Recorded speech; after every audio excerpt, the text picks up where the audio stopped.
live right here on the Not a Podcast show with your host, Sean Ongley. That's me. It's my channel. I can cry if I want to. We are on YouTube and Twitter live right now. I am trying to retweet this held from Held Gear. There it is. So it goes to the Held Gear audience from my page, and that part of this promotion period is done. So this is about Held Gear and Micah Perry, Twin Balance, and DJ Freak Body. I can't remember what it was. He has a new name today. Um, but it's a very special day to me. Very special day, maybe historic. Either way, this is passing the baton, and um, I met Micah a long time ago, and I don't know. I guess you know what? I don't know what to say except he's founded Held Gear. I'm going to carry it on with him and for him, and it's going to be a great time. And so, without further ado, the one of a kind, the all great and powerful Micah Perry, Twin Balance, and DJ Fat Lips Houlihan. Haha, yeah. Hello, that's a bit much, man. Powerful? No, no, no. I stole that powerful thing from Joe Rogan. He likes to call everybody that comes on his show powerful, but I like Oh, that because they are okay. powerful. You are All powerful, right. my friend. Uh, yeah. Got to bring God right into it from the very start, don't we? I Uh, didn't bring God into it. God brought us into it. well, I've come to the situation where I have to give the glory to someone else, and so I give it to him. Uh, yeah. Word. It's awkward and weird because I grew up atheist like my whole life up until 2 weeks ago. Like there it is, right at the start. I am down with Jesus from the very beginning. There we go. So, Time for the filter. uh, is that true? Are you saying that you have had a religious experience, you've come to God, but you've been atheist your whole life? Is that what Yeah, you just said? yeah, that's what I said. Far out. Um, yeah, it's been a wild ride. I've run the full gamut. I was a really dark, menacing, horrible weirdo for the first, well, until I was 22 years old. From the time I was 11 till I was 22, I thought my goal in life was to wreak havoc and destroy lives as much as possible. Wow. Um, yeah, You yeah, and you I worked hard at it too. I worked real hard at it. I was good at it. I can imagine. And then at 22, I went off to India to find God and destroy God so I could go to sleep because I couldn't get peace. There was always this bugging uh, thing. It was like a little light. There was a crack, and a little bit of light coming through, and I just couldn't get dark enough. And so I was like, "Oh, Wow. it's God! And God's in India." Because I was reading all kinds of books about India and stuff, and so I headed off to India to find God and smash it so I could go to sleep. And that's when I accidentally woke up. I got stuck in Hawaii, and that's when I started my path of waking up and then 2 weeks ago was like a real apex zenith moment Far out. for me. Yeah, yeah, it's been What a trip. what was it? I mean, can you cuz I've been having some shit going on too. My heart was basically sealed shut until the last several weeks or so, like months. Like, I mean, I've been through stuff. Wow. Like I did the Vipassana retreat. That was probably the first thing that really cracked a little light through that heart of mine.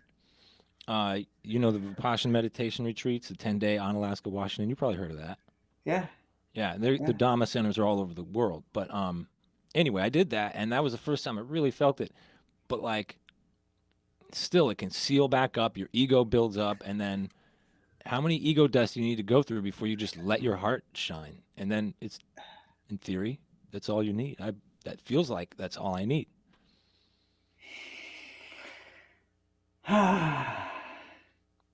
I don't know. I'm all freaked out. I'm live on the internet, and there are people watching, and it's Oh really yeah, hard okay. for me I need to to look at the overcome my chat. ego. it's hard to overcome my ego and just be present in the moment because like all these thoughts are coming in from like, what's going on, man? I don't know. I'm living out here in the desert, isolated, and I'm not dealing with people and the surgeries. I'm way recovering from the surgeries, and that's all part of it. Um, the Let's six talk years about back to that. back major surgeries.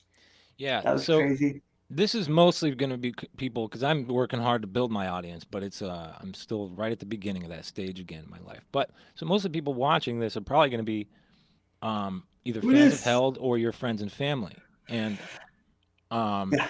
so Okay, that's they good. know I this like that. stuff, but there's people that need to know that might be watching because it's my channel, and Yeah. so Yeah. tell us about that. I mean, let me give a little introduction. In fact, this is a great way to introduce this belt here. This is how I got to know you. It was this belt that you gave to No Fest for a raffle as a raffle item. You gave about $100 worth of merchandise. We raffled some of it we kept. you know, this is a badass buckle that used to That's a go on this recycled thing. buckle.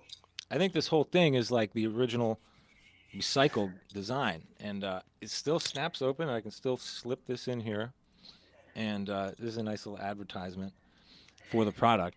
But Ah. but basically, this is what tied us together. I'm not going to do that because my Yeah. concentration Let's. needs to be. So Yeah. it was Let's No hold off on Fest that. in St. John's, and I was helping gentrify this town with No Fest in the most Yeah. anarchistic festival that city has seen since probably fucking Satyricon in the 90s or something, 80s or Yeah. whatever. No doubt. No And doubt. then you just kept getting into. As soon as I met you, you were talking about probably your first recovery process, and I just watched it keep happening. So please tell us about that. Oh.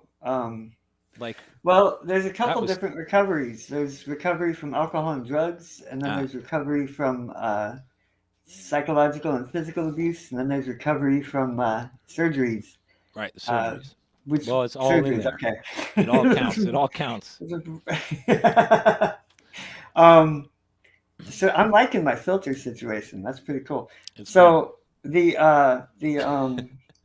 surgeries. So they took an entire bone out of my leg. Um, Oh, to rebuild my head because they found a cancer tumor, very big cancer tumor that occupied my sinuses. I grew up in Oregon with surgery with allergies, and so I was used to having clogged sinuses from the allergies, and so I'm like, ugh. But punk rock childhood, I had my nose broken a couple of times, and it messed some stuff up. And they speculate that that's part of where it came from, but hmm. massive malignant super rare tumor, super rare, that's an actual medical yeah, term. yeah. It really is. It's like Probably is. Yeah, yeah. 0.1% of a very Okay. rare. It's like crazy. So they had no idea where it came from, couldn't treat it. So all they could do was surgery. And so below my eyes, between my eyes and my lower jaw, has all been replaced many times. There's some quackery going on. Yeah. Yeah, there's some now my terminology, repentance for past crimes Karma. involved. Yeah, there all kinds of stuff, and that childhood darkness that I was talking about, where my job was to engage in wreckage as much as possible. There was that going on, all kinds of stuff, but. Uh, so I was doing good for like I don't know 15, 20 years on trying to make amends for the bad history that I had accrued and doing the right things and gone through school, gone through Pa- professional work, and pause. and Can I get just a little age context? So in 2008, that's when you started the Etsy store for Held. How old were you at that time? And that's when your first treatment, your first surgery happened, right? 2008. oh so, man, this is a math question. Uh, I suck at math it's so a time bad. question. I know you don't like time. Uh, Yeah, it's about great. 35, about 35, I think, something like that, That's right. 30 or Okay. 35. I Um, think you were upper 30s like me, by the way. It's kind of another coincidence in this whole Okay. thing. Okay, could The be. other coincidence is you started that Etsy store on my birthday. I told you Okay. about that. Uh, Yeah. so it's a blur for me because uh, I had Saturday Market going, and that was thriving and going fantastic. And then Right. You started in my buddy boots. Isaac Bauman, who owned Antique Clothing, we were next to each other in booths, and he said, "You should start a store, like a brick and mortar store." And I said, "Oh, I like to follow directions and instructions, and that's how I do the next thing." He said, "I'm telling you, you should start a store." I was like, "Oh, okay, I'll start a store." Yeah. So we bought, we opened in on Alberta and 33rd, I think, 30th, something like that. I don't know. And that same month that we opened the store is when they found a tumor in my head. Right. And so it was a 1,400 square foot store. And before I go any further, I gotta say I haven't had the opportunity to thank Oh, people for the help, the support. I had so much support. Um, uh, Sometimes in my hospital room, there was standing room only. There were so many people supporting me. The wow. radical cheerleaders came and put on a thing. Live bands who I don't even remember. I remember Mortal Clay, but Wow. I don't remember all of the involvement and all of the people because I was in a morphine induced Yeah. haze. They were Wow. doing major surgeries. Like the first surgery was 12 hours long, taking apart my head and my leg at the same time. And so I don't really know how to talk about it. I'm, jumping around and um, I'm still recovering from it. I'm still very much Yeah. recovering Yeah. from it. There's a Well, that's lot going part of on. it. That's part of it. Is as you put it to me in February when I was down there. I just said, "Hey, how's health going?" And you said, I Can't can't do do it. it." And PTSD. And Yeah, like yeah. if you can muster the energy to produce 100 belts in a day, then it's like I don't know, it sounds like it's hit and miss. So you can't be dependent on. So you're humble enough to say this should go on to somewhere.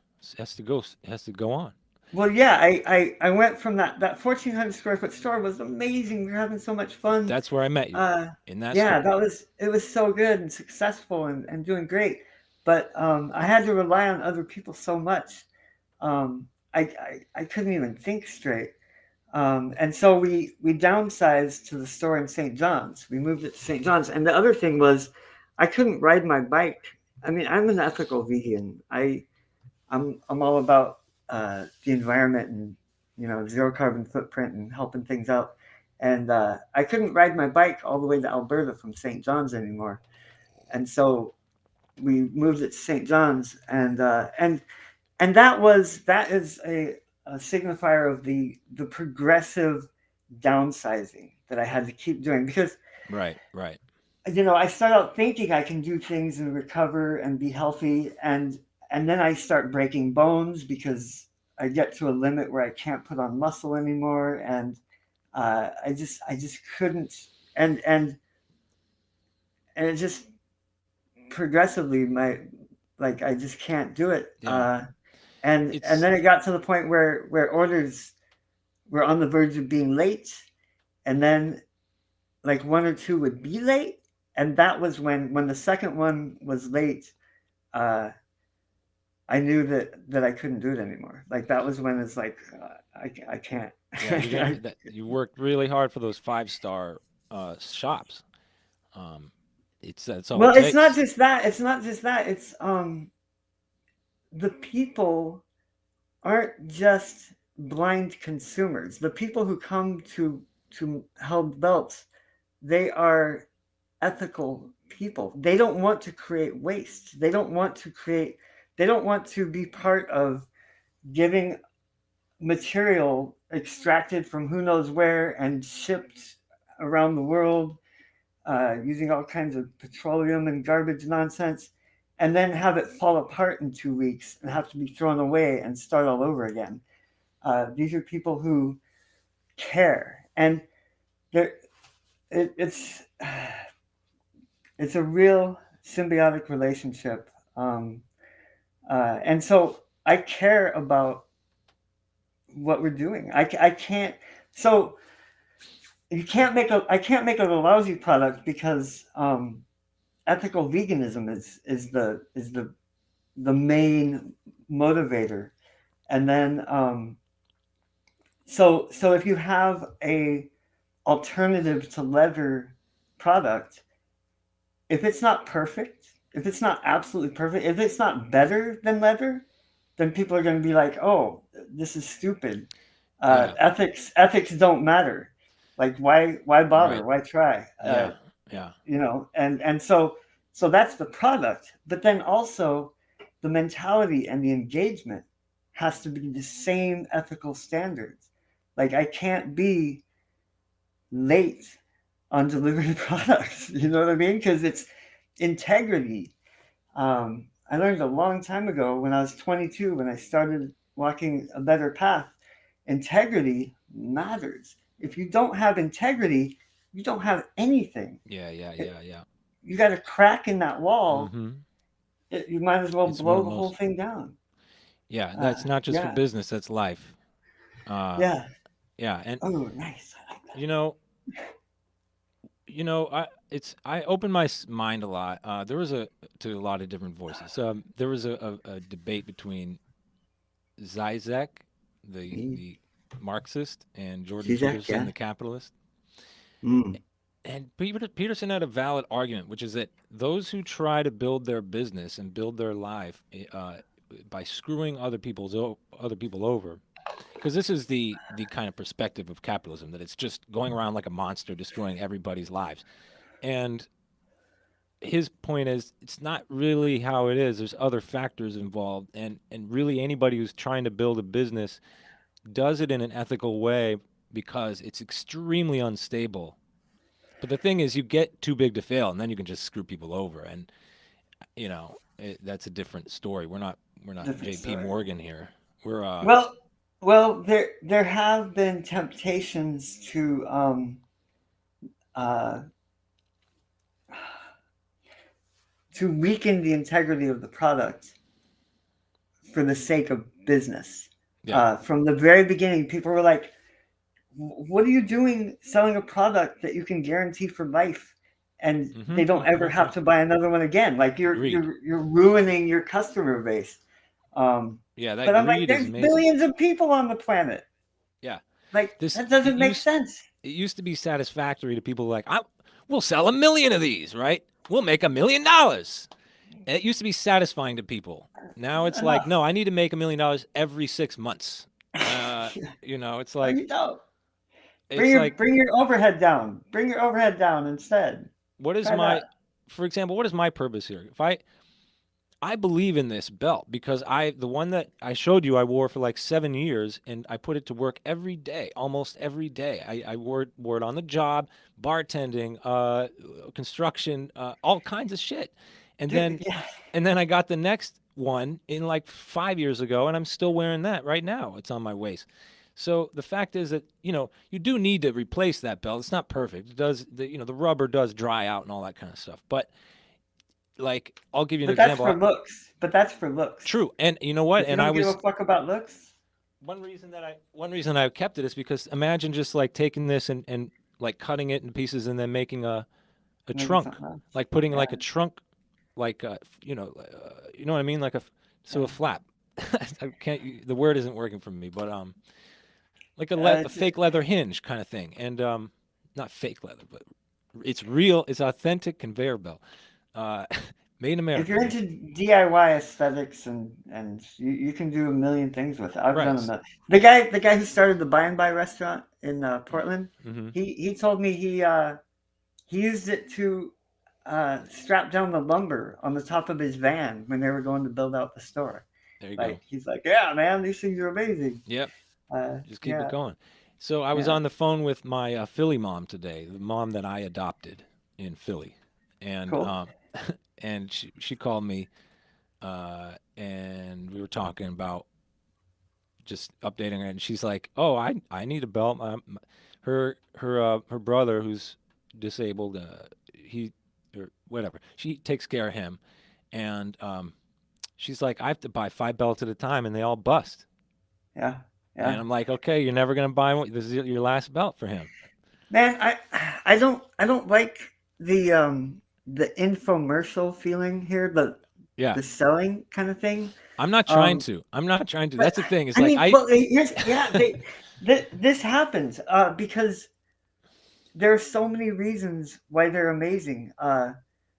In research and development for the first belts, I found out that it is a unified material. It's not glued together layers, and that's what causes cracking. Is you've got different layers of different materials glued together, and they move independent of one another, and so that causes cracking. oh far Like out. you know what I mean? There's Uh different huh. consistencies and Yeah, I see the cracking you're talking about. That just viscosities, and like when it just goes straight down. within a couple weeks you get Yeah, cracking. those Yeah, cheap belts. I mean, yeah, it's ridiculous. Yeah. and So cheap material. the word durable uh, started getting battered around in the very beginning. We make a durable good. It's a real thing. They're freaking amazing. And the scaling, it's a fact. You can't really do a recycled material all the time. And so what I think that I'm interested in doing is separating the ones that are built from recycled from the ones that are built from new stuff, What? and making that What? clear. What? And we shouldn't talk business inside baseball here, but I Uh, think hold on. we've been you've been The conveyor belt industry throws away so much of this material every single day. The reason I got my hands on this material is because I started working in the factory in my neighborhood. Because ethically, I thought, oh, I should be able to bike to work in my neighborhood and sustain myself doing a job that I can enjoy doing. And so I went from the university idea mentality of that when I found out how corrupt it is to let's go work in the neighborhood. And I got a job in the factory, and that one small factory would throw away hundreds of oh yards of shit, this that's how material every single day, you were working in every this day, factory and looking at this waste.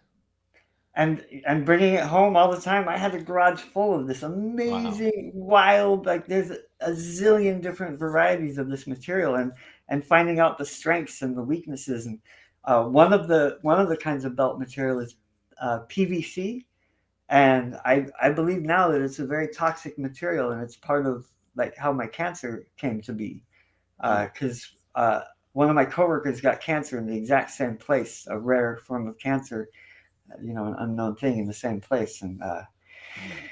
it was creepy working in a factory, finding out how Because the you're managers just walk all over people. yeah, it's why is it everybody see this, the structure of society is really problematic. I remember one of the first books I read when I started becoming more intellectual was called The Sane Society. We're just too like people are so discontent. They're so unhappy in those jobs, and I'm not saying that we shouldn't have factories and stuff because we need.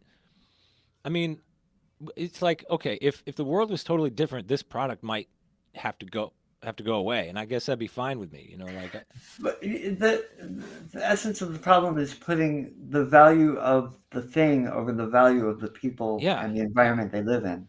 But it's when When the OSHA would come around, they'd open all the windows and turn on all the fans and clear out the air. But when the OSHA wasn't there, there was a thick fog of why PVC smoke. why why not For have the pro- fucking windows open all the time? Why would they? Why not always? well, here's an example of why. I wore a handkerchief around my face, and because it was toxic air, like Yeah, I'm yeah. aware of it. And the bosses had a meeting and said, "Oh, you can't wear that handkerchief anymore because if you do, then we're gonna have to get respirators for everybody, and everybody's gonna have to." And then in the meeting with all the employees, they said, "Oh, you'll have to shave your beard and get trained for it." And, da, da, da. And they just Awesome, made it in this way, like oh, you can't do dude. that. And so I But had to like, take off the handkerchief. why are Like they dead set on this environment that sucks? I That's the don't remember. question. Oh, in the winter, Yeah. it keeps it warmer, and so you're not uncomfortable. You don't have to wear a coat. I don't. Yeah, No, so they don't have to They don't run have it. to supply heat. They don't have That's to it. supply heat. Right. That's it. A few cents a day, Or whatever it purchase an is, air filtration system and install it. Yeah, it's really it's just amazing. maximize profits. And that is and that's still even American manufacturing where the standards are higher, and we're Yeah, mostly buying our products from everywhere else, and you know, I think that's I'm in Philly. Philly is the was the epicenter of all American manufacturing and distribution until like the 60s. Pretty much from the 1600s on until I mean, neck and neck with New York City, Manhattan. It was like the biggest city. And it's just that, you can't I wouldn't want the same city back then because like I look at a smokestack from my window and it looks really cool, but if it was smoking, as so many industrial facilities were within the city. yeah, Like Pittsburgh was known to be, I think, because of the geography, the topography, the air kind of uh, collects in the in downtown area and it gets stuck there, kind of like Los Angeles, I think. And it's just the smog was just unbelievable in the height of its industrial era. So we have advancements. We don't have to live like that, but at the same time, I like the idea of bringing some kind of a product that's made in Philly and making it here. It's symbolic to me. Um, yeah, it's yeah. a That neat is, thing. when I first started the belt company, I was turned on by this company that made belts out of bike tires, old bike tires, and they quietly, like one day, the label switched from "Made in USA" to "Made in Mexico," and their whole thing, the way that they got so many customers, was we're ethical. They were appealing to ethical sense people, Yeah. and then they quietly, discreetly switched to Mexico, and it's a real problem. You know what I believe in? Here's what I don't know. I don't know how to. Okay, so I let me take two layers to this. I believe in your belt, but I also believe in what else it can make, what else the brand can make. Doesn't just have to be belts, but I do believe in the belt enough to say that we have like 60 million workers in America. I believe every single one of them should be wearing them. Okay, now, that's a lot of fucking money if you can sell them. If my motivation is to give people something that's going to help them in their life and not to, and it's actually going to be a net positive because that's going to save, if I sell Yeah, 50 million belts to 50 million Americans, it's going to save 150 million belts in over the next 5 years that are yeah, probably leather. yeah. So Or to me, some mystery crap made from who knows what and toxic glues and right, hey, exactly. And if you can yeah. make some percentage of those entirely from recycled product, right? I can't, it's just not possible to sell 50 million recycled belts. But It um, is. all right, I wouldn't Damn say it! It is. never say never. I just talked to a God guy willing. that I think who's in the airline industry, and he just gave a little glimpse at the amount of waste that they go through.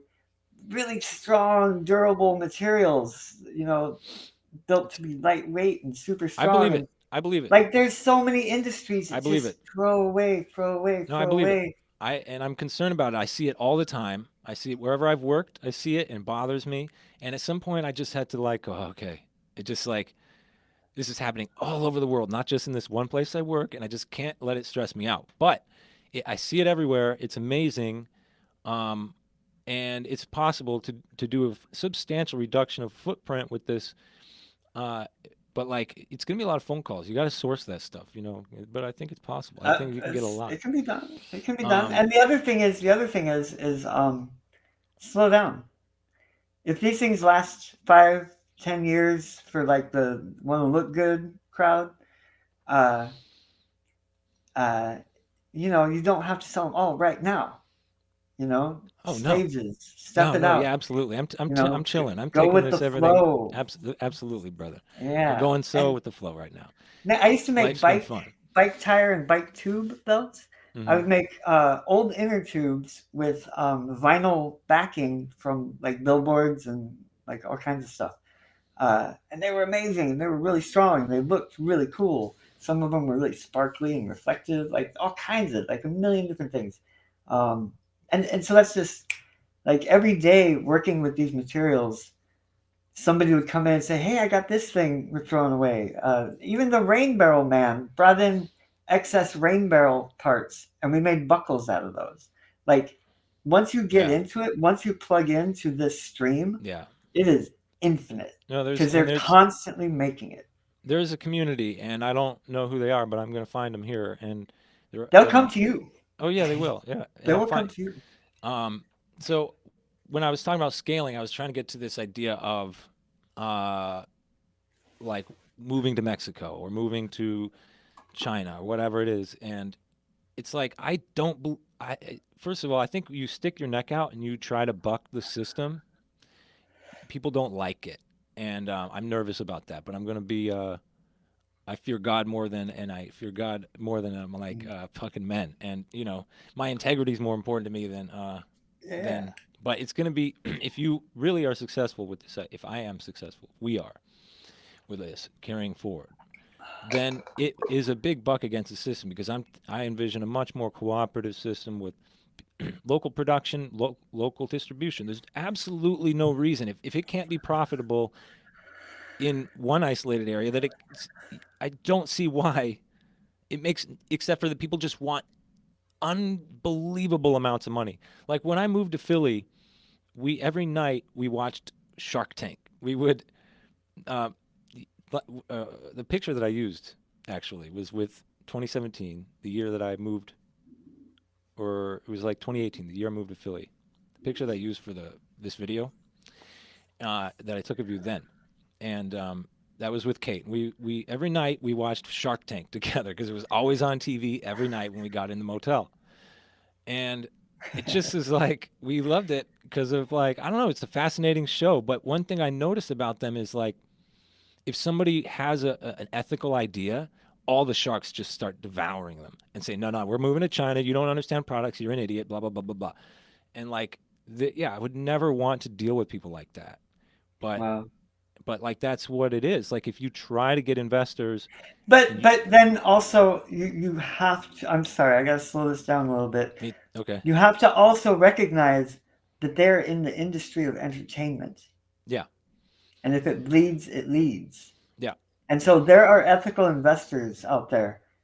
I know a bazillion of them. They exist. They Yeah. exist. Like there's a group in Facebook, something like ethical vegan business owners or something like that. And I got an offer. Somebody wanted to buy the company when I first started Mm. throwing the idea out there. Um, and within a day of saying, "Oh, I'm thinking about doing this," somebody was like, immediately like, "What's going on?" Um, yeah, I mean, Interesting. the green energy investment sector is massive. Like there's so many people that want to Okay. do it right. So first, And I just yeah, want to rewind real quick. Uh, the way that I had intended to do it was there are these conveyor belt factories all around the world. You set up exactly, shop exactly. near the factory so there's Hmm. not a huge traveling distance, and then you work within the local economy for that factory. Right. And you know what? You just do that. See that to Ethical. and yeah, and that's only one type of waste, one type of business. Yeah. Um, Yeah. there's a lot of different fashions that can be made. Oh man, Um, truck inner tubes are amazing. I used to make the coolest handbags out of truck inner tubes and bike belt handles, and yeah, they were chic, man. People loved them. They were so cool. They had that recycle chic, whatever. recycle chic, upcycle chic. There's upcycling, recycle. I gotta, I'm learning all these things. Like, I am concerned about waste. I like everything in my home pretty much is used and reconditioned. I buy used furniture, recondition it.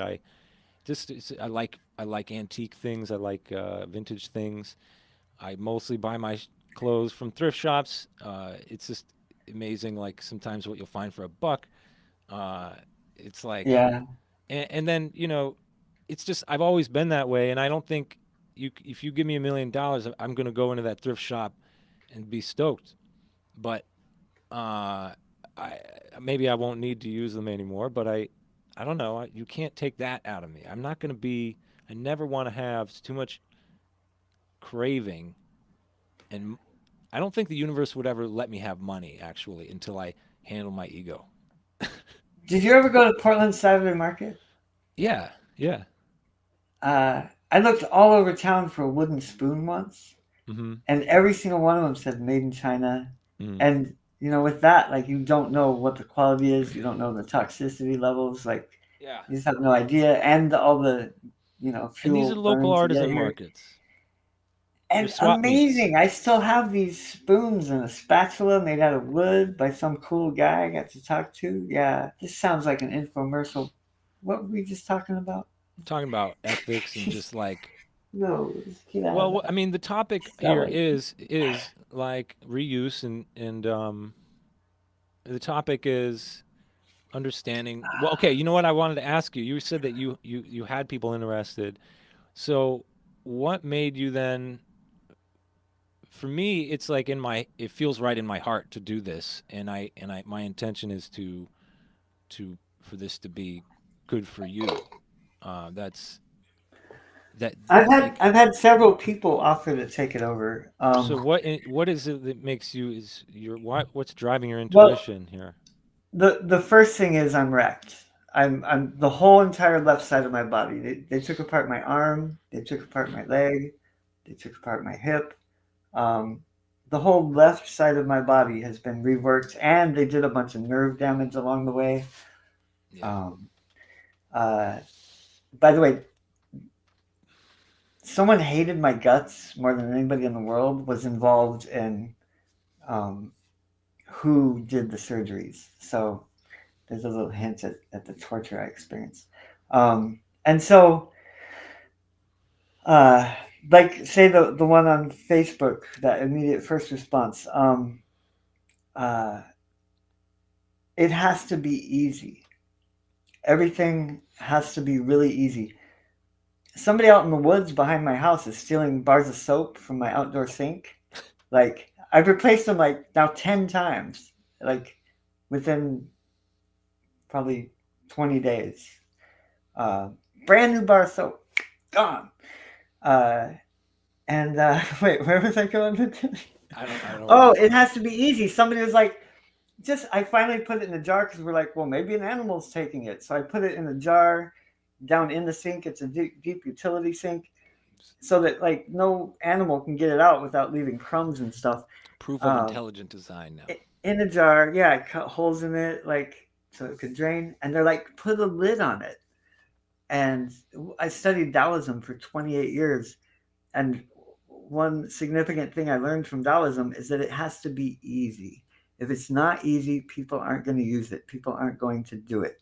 And so if and then couple that with my surgeries and my recovery and my uh, inability to function. If there's too much work involved, it's just not the right thing for me. I can't because I will stress out, and then my PTSD will engage, and then I'm useless for 3 days. Uh, and so things have to be really, really easy for me. You came to my house, several times. We already had a working physical social relationship where you were in my proximity. And we talked about it. It happened organically, it unfolded, and it just kept making sense and making sense. And you were there from the beginning. You're ethical. Like, most people aren't Man, striving for Todd. ethical anything. Anarchism, Yeah. like, you know, It we was could the work together comfortably. yeah. And I think the other synchronicity is the radio part. The radio was big, yeah. Um, that was Yeah, some big part of is, what I was doing in with No Fest. A big part of what I was doing was the yeah. fact that it was it was a radio broadcast. That was a big signal. Absolutely. That one Yeah. day you're like, don't you remember I'm an audio engineer? I'm fucking with this thing, getting all frustrated. You're like, Yeah, yeah, yeah.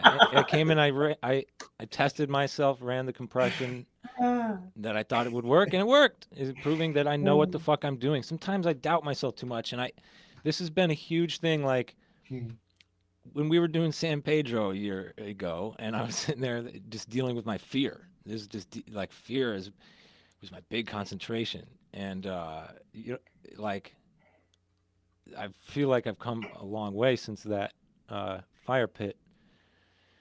Um, it's amazing. I don't know, but like the doubt in myself as a in everything I've done in my life has screwed things up.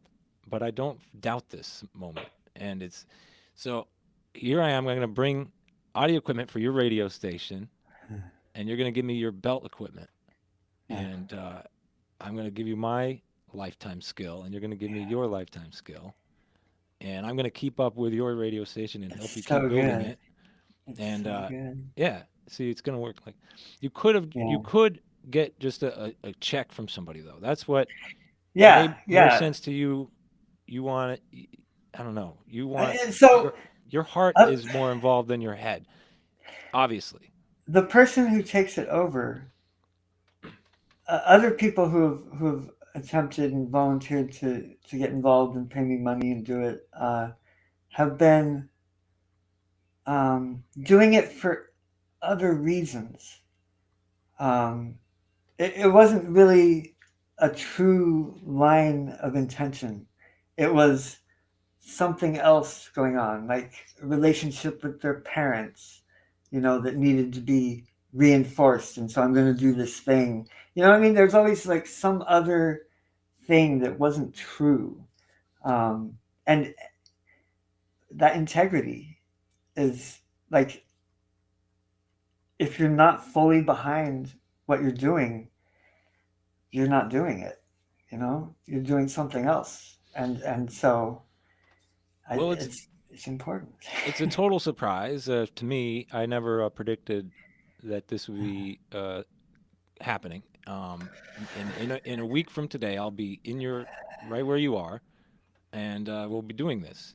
And I never thought that that would come to pass. I always envisioned helping with marketing. Like I always had these ideas to help you get sales, but since you were recovering, you didn't want to put that pressure on yourself, and so it was always slipping a little bit further away until, do in February, I was just like, so I kind of forgot about it because I've been living rather than worrying myself about what other people are doing, I've really paid more attention to what I'm doing. So I'm handling my business and minding my business, and that's been my motto. Only from that space did you say, "Here, you want to have this business?" Like, the universe doesn't like it when you try to construct your future. It fucking hates it because it's not yours to do. This is the will of God, and your Right. heart's desire is not your fucking head. So you have to follow your heart, and you have to let it choose. Yeah, it's very the wild. the Wu Wei. But by So the much way, wisdom in that. I'm gonna have a lot of fun. I'm excited for all the Oh fun yeah. that's involved with Oh yeah. this. Fashion It, shows, it is so festivals. fun. It is Yeah, so it's gonna be a fun. good time. Oh man. Road My trips, my dude. favorite thing I already booked a car for June. I already booked a car for June, and it's yeah, my favorite thing was sponsoring events around the country. Like that was just a right. blast. The people, the connections, the relationships are just amazing. Absolutely amazing. You can't know what's going to come out. And so that's really exciting for me is that you are able to do what I could not do with it. And this whole time I've been holding it down. Like, it would like this business would try to, somebody would be like, hey, I want. And I'm like, no, you cannot. And it's been feeling like that's a kind of prison. And I'm so grateful that you're going to be able to go, wow, and make it go and happen and be big and beautiful and the way it should be. And the happiness on the people, the gratitude, because they want to experience ethical consumerism. They really want to. They want to buy a thing that isn't riddled with nasty, toxic mind juices. They want something that is going to be good now and into the future. It's Here's a nice beautiful. Pickathon 2011. Did you ever go to Woo! Pickathon? I don't think so. This is a pretty rad festival. I had a I fucking heard. blast there, and I I heard. got to be the remote broadcast engineer one time, so that gave me I might have told backstage access for a weekend. I just was drinking. the whole time. I only needed to do a 1 hour broadcast. That gave me the whole backstage Nice. for the weekend. Anyway, Yeah. they gave away these cups because they didn't want to do disposable cups. I didn't. Yeah, this is a good prop, but I didn't intend on it. But this is from 2011, so this is an 11-year-old cup. I've been using it all this time. Yeah. Um, not every day, but I use it, and they got rid of that. They had bamboo.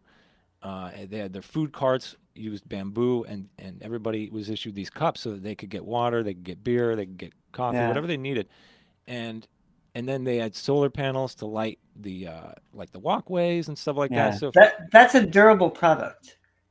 yeah, The belts are a durable product. Reuse is one of the big R's in the three R's. hmm Reuse. That cup can be a million different things yeah, in its lifetime. When it's done being a cup, it lifetime, can be a soap holder. exactly, lifetime. It can That's be that a was my million things. so this was something in my head. Steel products. I'm in Pennsylvania, and in my head, I was thinking about steel products. I Yeah. was because like when I in seventh grade, we had a metal shop and we made a dustpan. This dustpan unfortunately got lost or stolen somehow in a storage move.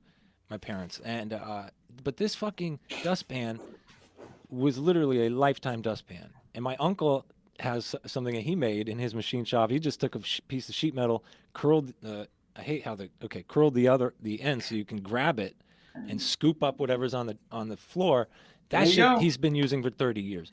I'm just like Yeah. we need. I want to make lifetime products, and my heart was saying like metal products, but maybe this is a gateway to that. Maybe that's what Yeah. this purpose Yeah. is. Every day in our little factory, uh, new products would come out. Like I would tell the employees, like whenever you want, you can play with the materials and make your own thing, and blah, blah, blah. And we'd all get ideas like constantly, and then That people would sounds come and like say things. It was really cool, a fun fun. excuse to have a shop is to have people come in and experiment with you.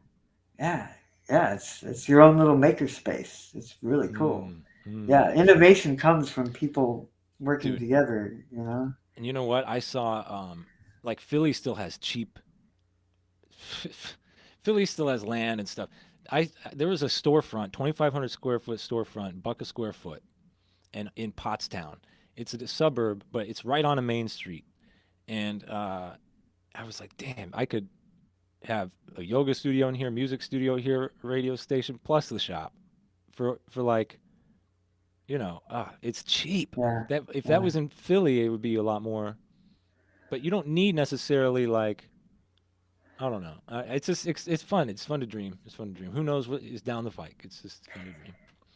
I've Uh, always wanted like a big space. I always dreamed of getting like a warehouse and turning it into an art space and whatnot. yeah, so much fun. At one point, we had two industrial sewing machines set up.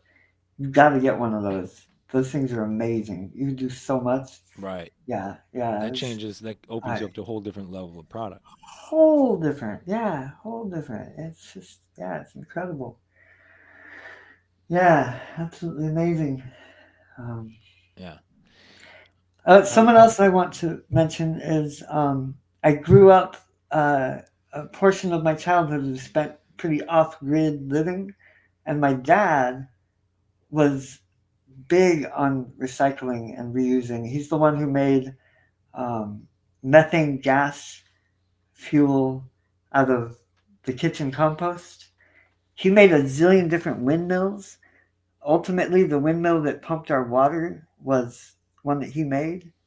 Um, uh, just all kinds of things. Our hot water year round, we had scalding hot water year round, and it was all a byproduct of the sun and the wood fired heat and just all kinds of amazing things. So growing up with the idea of like how can we reuse this? How can we, let's think about this a little bit better. Um, yeah, it's amazing how like buying new stuff versus buying used stuff. Yeah, it's the amount that we save did is did you I grow love up it. in the woods around Portland or Eugene or Uh, what? Portland, and then I'm the youngest of six, and so there came a point where the elder kids were experiencing violence and so we moved to the Oregon coast when I was like 7 or 8, something like that, and lived there for quite a while. Had a great time. Had a really good. I had all kinds of animals, Uh, and yeah. that's why I learned to be a vegetarian because I would fall in love with all these adorable little friends, Hmm. and then I would slaughter, and then eat them. And it's like, wait a minute, something's not right here. I love this cow as much as you love your dog, and here I am eating it. This is not right. Um, yeah, and then later I read a book and turned vegan in the first chapter because I became informed. But I don't want to proselytize and convert people. I really don't. It's fun, and I you want know people what? to do their thing. You're very understanding. I got to admit this, and I think it was something I wanted to admit on this show. Like for anybody that's watching you, like cares about health, being vegan, and you being vegan. I'm not vegan, and when I Yeah. come to your house, I bring vegan food. I eat vegan when I because I respect that. But Uh-huh. when in my life, my Not a goal is vegan. to ethically the vegan. I understand the vegan attitude is there's no such thing as ethically murdering any living being, and I well, what can I say? If I arrive at veganism, I will. I used to be very much more vegetarian.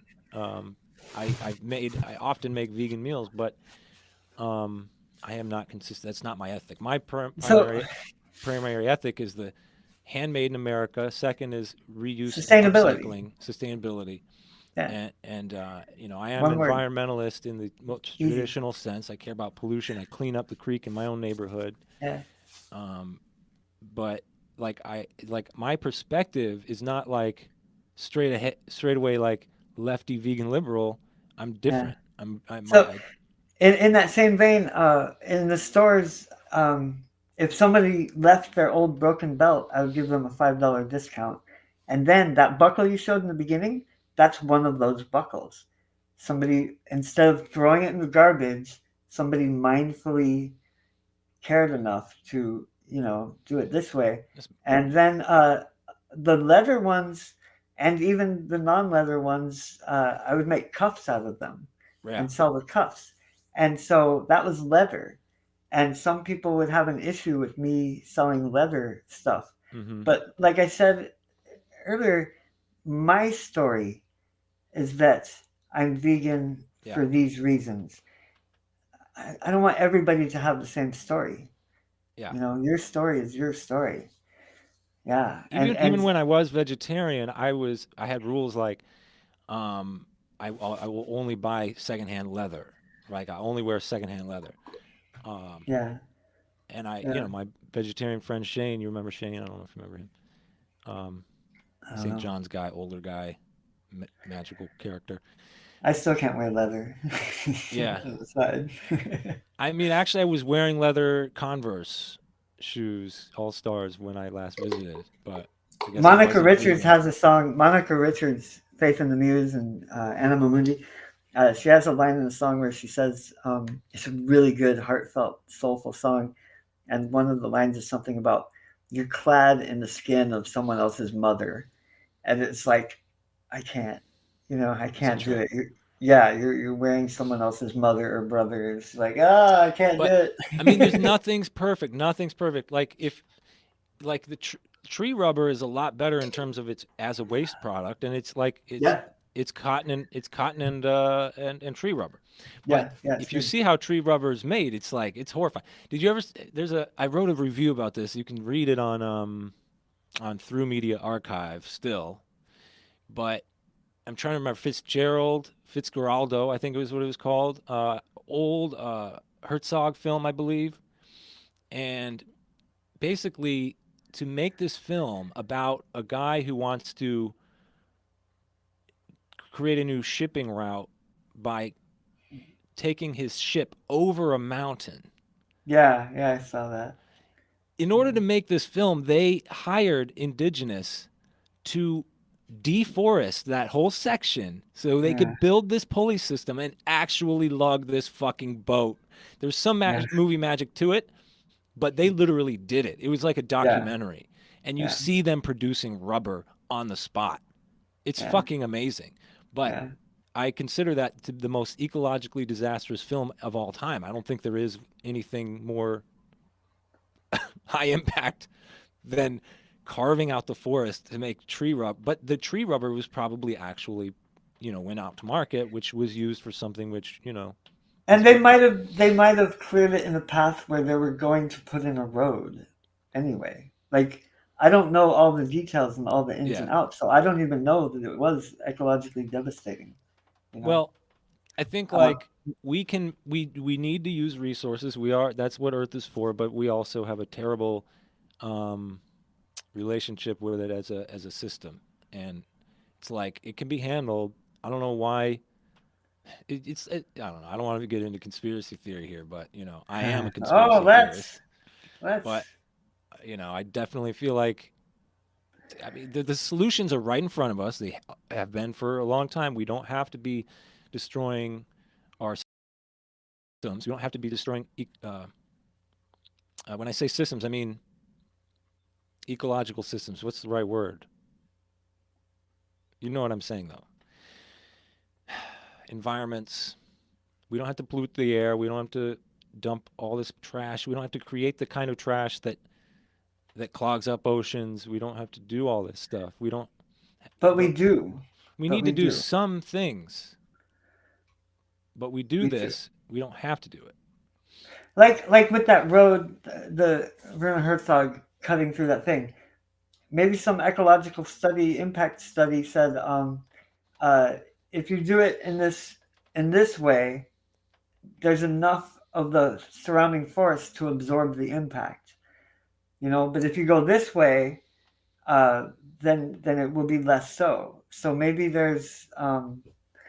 they minimized impact, and maybe it was even restorative. Well, Uh, forget about the. like a lot of the waste that we make, like turning the dumps into biofuel systems.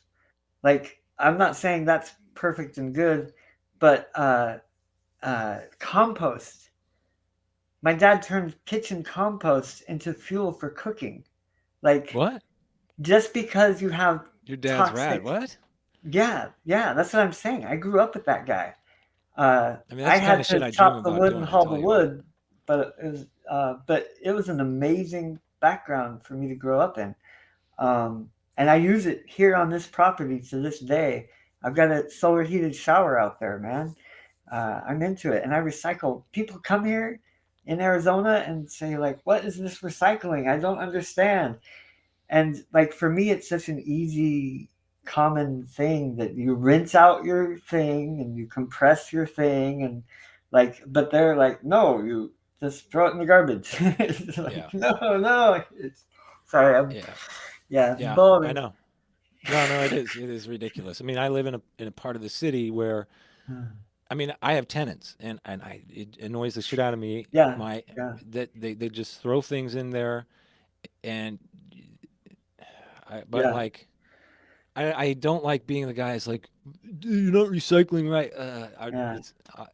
I guess I'm So, just gonna rinse out the jar or throw it into the trash, because you know what happens a lot of the times, the truck rolls by and they take the trash and the recycling and it all and goes throw it into in the one. same thing. Yep, yep. I Yeah, see you it can't all the count on time. It's anybody. not every week, Count on but anybody. even the weeks that they collect recycling separately, you read about 90% of it not even being processed, just ends up in the Yeah, dump anyway. So the whole system is like so badly managed right now, and the world knows it, and the global leaders, so called, I call them managers, uh, yeah, know it, but yet yeah. we keep these solutions back. Money, Yeah. money. So let me plug something real quick. This is a good time to do that. Uh, so the land that I inhabit and have here in Y, Arizona, in an amazing it's just an incredible look it up. It's an amazing place. White Arizona, south 30 miles north of the Mexican border, an hour and a half to the ocean, to the Sea of Cortez. Amazing property down there too. Very isolated and wilderness. I'm surrounded by 33 million acres of wilderness. Um, there's just a million reasons that I could say that this place is amazing, but um, several acres, and I need somebody who wants to and needs to practice sustainable practices, uh, architecture technologies, uh, reusing technologies, like all kinds of stuff. Um, Somebody who has been studying this stuff and wants to put it into practical application, and have a place where they can come and like build yourself a hut, where you can come in the winters and get away from the northern cold or whatever. Uh, Practice gardening. You know, uh, yeah. So I finally decided that because of my disabilities, I can't fulfill the land the way that it should be fulfilled, and so I decided to open it up to the right person or people who want to come and start their own cult. How about it, baby? You call it, yeah, we're to form a cult around you. That's what's gonna happen, man. That's what you're doing. That's what's gonna Sure, happen. sure, You're gonna yeah. be the next oh, damn it, I forgot his name. Osho. Before the There we go, Osho. Before the surgeries, I was a very person people kind of person, You are. You still and are. oh man, it's changed so much. It's changed so much. Yeah, Well, yeah. so It's pretty indefinite interesting. residency for somebody who wants to come in and take some responsibility for that So land. somebody who's ready And for the next step in their mhm, process. Yeah, yeah, yeah. I mean, No drugs or alcohol, stupidity. Um, are psychedelics drugs?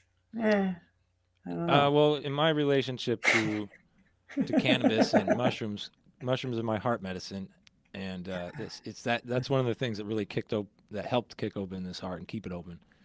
It's just taking some low doses of mushrooms on like a every other week, um, and I think I'm gonna see how long I can go without feeling like I need it. Uh, but Well, you're yeah, coming here pretty soon, so oh yeah, I no, don't we know. got. I think we have a ritual Uh, so uh, in the works. the person who comes here, I want them to already understand that everything in the universe begins as medicine in one way or another. Something fits with something else. Wow, that's a far out idea. Everything in the universe from the beginning is medicine in one way or another.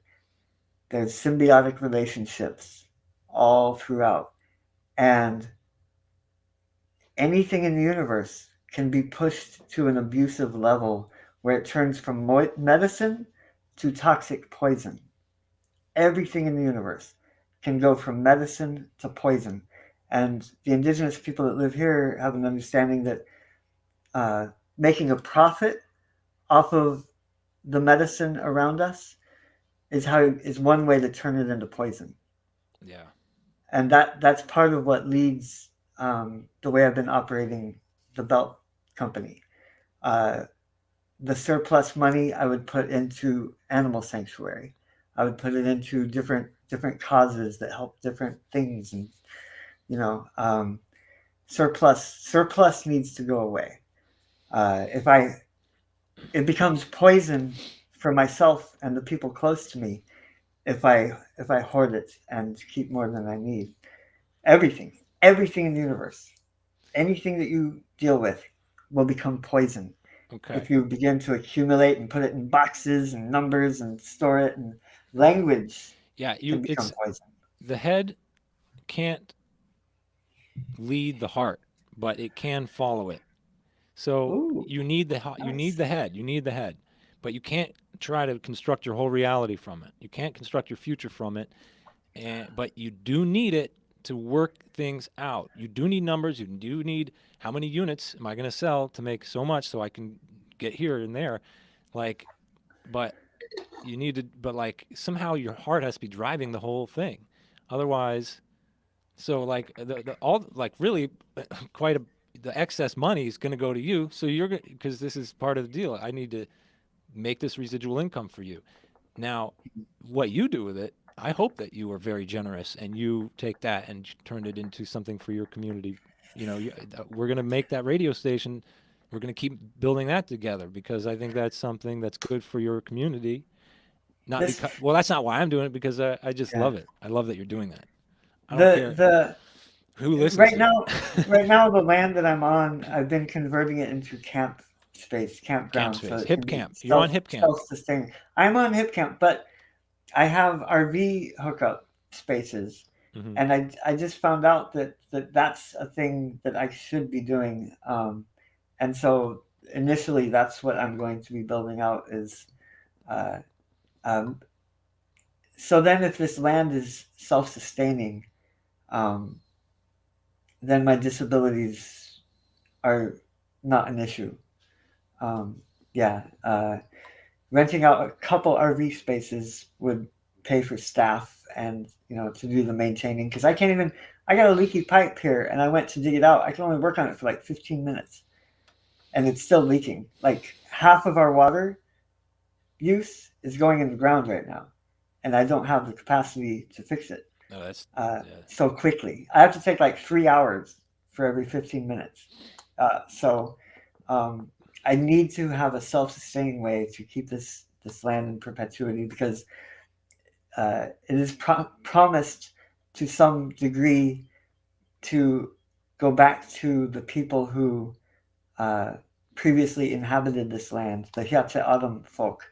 Um, this is their land, and it was stolen from them by the people on the other side of the fence here.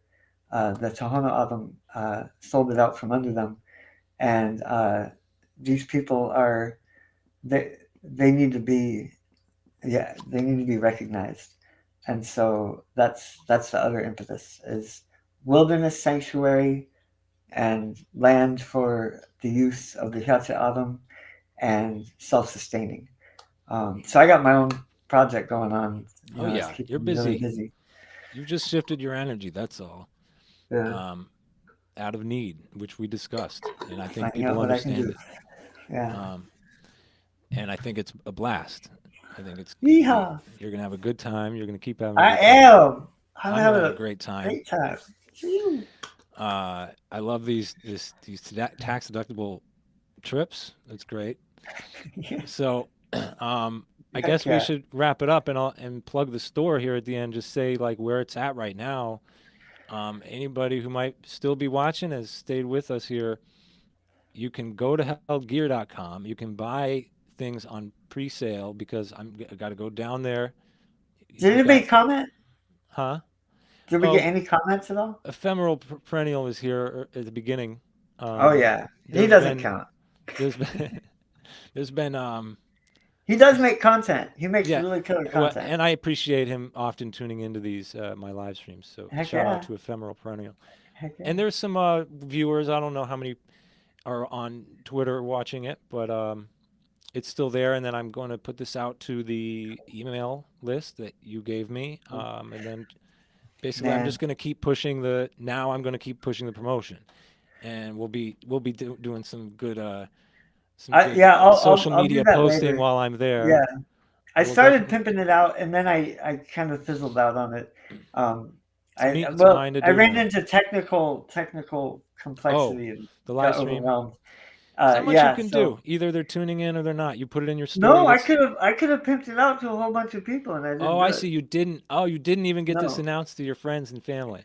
A That's little okay. teeny bit. A That's okay. little Cause teeny just send bit. the video and an email after it's done. It'll be Yeah. done in a few And minutes. yeah, I was hoping we'd talk more about art and anarchy and Oh well, we NPCs can and all that keep weird stuff. talking. And We can keep uh, talking if I you want. didn't, We can I also do didn't, these other times. yeah, Um. I didn't know it'd be a big ass infomercial. I had no idea. Well. Well, that's kind of what we talked about on the phone. We're not like Well, making it. handing it over a Yeah. public acknowledgement kind of thing. I don't know. I Shoot, don't feel I don't anything is know. wrong with what we've done. It's great. No, no, not Okay. at Good. all. Good. Not at all. Not at all. Um. No, I mean I Uh, think that it's yeah, this is information though. This is important information. I mean it's we just should that talk about art sometime though. we can keep doing keep we can keep talking or we can do it I just can talk talk about about anything. art all fucking day. I can talk about art. Um I guess the information will be in text, but if anybody's paying attention, it's just that in order to make this happen, we need to sell what he has in inventory in Y Arizona. Then I can invest. I'm not about to go. I'm not taking. I'm not. I don't have 20 grand in my bank account. You know what I mean? Like I'm not sitting here to where I can just restart a business. But I have a basement in my house. I have the funds right now, a little bit of inventory to recoup, and I do have credit cards with high limits. So it's going And to hell happen. needs to It's going to survive. happen. It's going to Hell happen. needs to keep going. But So we yeah, need to we yeah, need to get rid of this first batch of inventory, and then that's everything neat. on Held Gear is going to be back orderable. But then on So that's the excited. .com, and there you can pay with Bitcoin, Litecoin, and Shiba Inu, and that's an environmental thing I actually want to address in this because I Okay, feel because how do you feel about I'm um, stoked that you're doing that. That is yeah? I that Some is people say already taking Bitcoin the is business is places that I can't go. I couldn't engage in Bitcoin because of the stress of getting involved with complexity. But that is an example of how you can explore other possibilities about bringing these durable products into people's hands who want and need them. Uh, that's beautiful. Um, there yeah, are people sustainably harvesting Bitcoin. The user the end where it's none of my business uh, if somebody is like the comedian tells the jokes. I'm there for the jokes.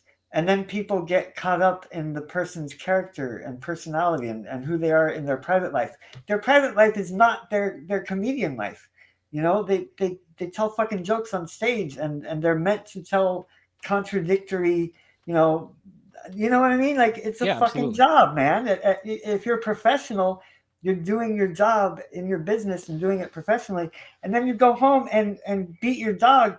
That's fucked up and that's horrible for you, but it's none of my goddamn business unless I'm there immediately in the presence of that animal. Then I can get involved. If somebody tells me, you know, that I need to get involved and do, you know, something's going, yeah, do Bitcoin, try it out, find out because you get your foot in the door, you get into the experience, and then as you go along, you become further involved with that chain of opportunity, and then you find out different ways to navigate it more sustainably. You know what I yeah. mean? Get your Well, I foot in the door, and then you have a part in steering it toward the proper direction. I That's how I see and it. I that's I agree with you. I agree with you. The only way to make change in this world is to participate. Mercy. But I will say that there is a really important argument that a lot of that people who are hung up on the environmental concerns of Bitcoin. Um, I mean, in general, we live in a computerized world, which is the worst thing that we're doing to the environment. Is just building computers massively and nonstop. And we're doing that. I think it's worse to own an iPhone every year than it is to own Bitcoin. And here's why: you build the miners, and the miners work for a long time. The miners are many of them are operating directly at energy production place plants. We live in a grid system where like 50% of the energy generated in energy production plants is just dissipated. It's not Yeah. used. And there's two models for Bitcoin. You farm it right there, like for example, a hydroelectric plant where 30% of the energy is just not being used. So now you apply that directly to Bitcoin mining. Boom. The only thing is then you built the computers, and there's always an impact on things that you build. But the fact is that then the other side of the Bitcoin market is energy swapping. People that are buying energy uh, that isn't otherwise being bought, and it's like the lowest cost energy available, and it's basically just like pure market. Like I don't know, they're buying this energy so they can keep mining, but they have it in a way that's using both of these. What I'm saying is both of these are monetizing energy so that we can build more sustainable energy, and they're using excess energy. These Right. are things that people don't understand about our grid system, and we have all kinds of inefficiencies in all over our systems, and people get Right. really hung up on like one little point, and we need That mentality is like held belts. Uh, Most belts are made out of shit that is unsustainable and unethical. So you're going to extrapolate from that all belts, you're going to ban Yeah, all belts. yeah, yeah. Then held belts can't have the opportunity That's a great to, point right there. that is exactly what it is. It goes. When I lived in the Dalles, Oregon, um, which is a beautiful, beautiful place in the Columbia River Gorge, beyond the Cloud Shadow Mountains, um, Pacific Northwest. Google opened up a server thing, energy, high energy use thing, right at the hydroelectric dam. Is that hydroelectric dam the best thing in the world? No, absolutely not. But uh, it is more ethical than putting it 100 miles away from it or whatever, 200 miles away from it. Like, yeah, you minimize impact, minimize impact. My objective is not to end suffering. That would be stupid. Suffering Is it? brings the best education. All of my greatest education has come from immense suffering. My objective is to reduce unnecessary suffering. There is unneeded suffering. That's fucking ridiculous. Yeah, yeah. Ah, Suffering is a part of ah, life. I'm a Buddhist, so it's just something that I embrace, but not like a sadist. I just yeah, accept it.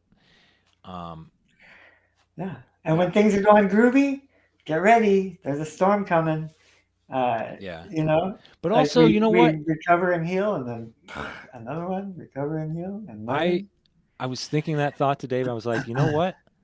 That thought kind of feels like it's gone. Like I don't have, like I always expect. In other words, I'm letting myself have success. I'm letting myself have joy and like it's just peace. And I don't know. It's like we tend to, for whatever reason, we hate ourselves or something. It's like why do they want to choke people in the factory? There's just this element of we hate our existence. We have this terrible poison inside of us, which is like this existential fucking weird. It's like complex of Everything's in shame and waves. guilt, and it's like because we're so afraid. One thing that it makes it possible for me to do this, pass the baton to me, is that I never got married, and I'm looking for a family. I'm down for that now. I'm like, Yeah, you are. but I'm also stoked Mm. just to be exactly where I am in life, and I realized there's nothing to rush, there's nothing to hurry, but like I don't have the concerns of the risk of like I was talking about this with Chad on another live stream. I said I as an anarchist, I can't accept the idea that you have the right to drug test me, even if I understand there's needs for safety and all that. Mhm. But if as long as I have been around, I have not been willing to be subjected to any form of medical test to get a job. Now, if I want to be an astronaut, I'm okay. Maybe I'll get some testing, do some of that. But for fucking like forklift operator, I can't be stoned at home and then drive a forklift. Bullshit. You know what I mean? Um, at, But the next the day at work, employer but the employer should have the liberty to make that decision whether or not you're going to be right, tested. right. So the Yeah, liberty for the employer, and then the liberty for the employee to say, I guess I employees don't want that choose job. whether or not. Yeah. But I guess my point is the fear of not having an income, fear of risking starting a company rather than because right before you called me, I was like okay, I'm just gonna get a full time job. That's what I'm doing. I'm getting a full time Oh, job oh, because I just need to buy land and qualify for a loan. blasphemy, And then blasphemy. you came around and No. said, no, you're not. You're gonna do this. So Oh, hopefully yeah. it actually is successful and I can afford to buy land through that. There's no hopefully about it. There's Yeah, no you're right. I you don't you need are you are beginning a wave that's a really big wave. and Um, yeah, it's gonna be and there's some stress involved. It's gonna be very well, interesting. later, like after you go to Disneyland, then you have a shitty day. Yeah. Like that's just the law of nature. Um, and the wave that you're going on to right now is going to be a pretty long, big wave, and you'll have little waves in between. But uh, yeah, it's gonna be fun. And Yeah. your stresses will change. They will progressively change, but still be stress. Stress is a good, healthy thing, Hmm. and like your stresses will just change. They'll just change color and shape and texture, but you will still have the same amount of stress that you have now. It'll just be in different forms. And taking it in What am I going to do stride with is all the the money? difference. Taking it gracefully and in stride is the big difference. If your heart is shut, then everything is like, oh, you love, like, it's funny when if you find 20 bucks on the street, it's a great surprise and you don't curse that surprise. If you lose 20 bucks on the street, you curse that surprise. But somebody got 20 bucks out of it. So I don't know. We always curse the surprise that doesn't benefit us, but we have to be willing to just take it in stride. So you might think, like, for example, that having the opportunity to inherit this is just a wonderful $20 bill that you find on the street. Well, guess what? That's going to also come. This is going to come with a lot of responsibility. It's going to Yeah, come with a and lot of work. yeah, the Um, first thing is I got to make sure that somebody's not going to be missing this who can readily refind it. Uh, Something that my friends have been saying lately is uh, you're crossing the bridge already. Like um, we we've already crossed the bridge and gone on the other side, and we haven't even gotten to the bridge yet. no, no, yeah, Like yeah, uh, yeah. I gotta literally get on a plane and cross the whole fucking country. yeah, There's yeah. a lot. Right now, everything is perfect. It always has been and always will be. Always. If it is not perfect, you are in the future or in the past. You are not in the present moment. In the present moment, you always have everything you need, absolutely. And that fear um, is only mental masturbation that you have no business doing.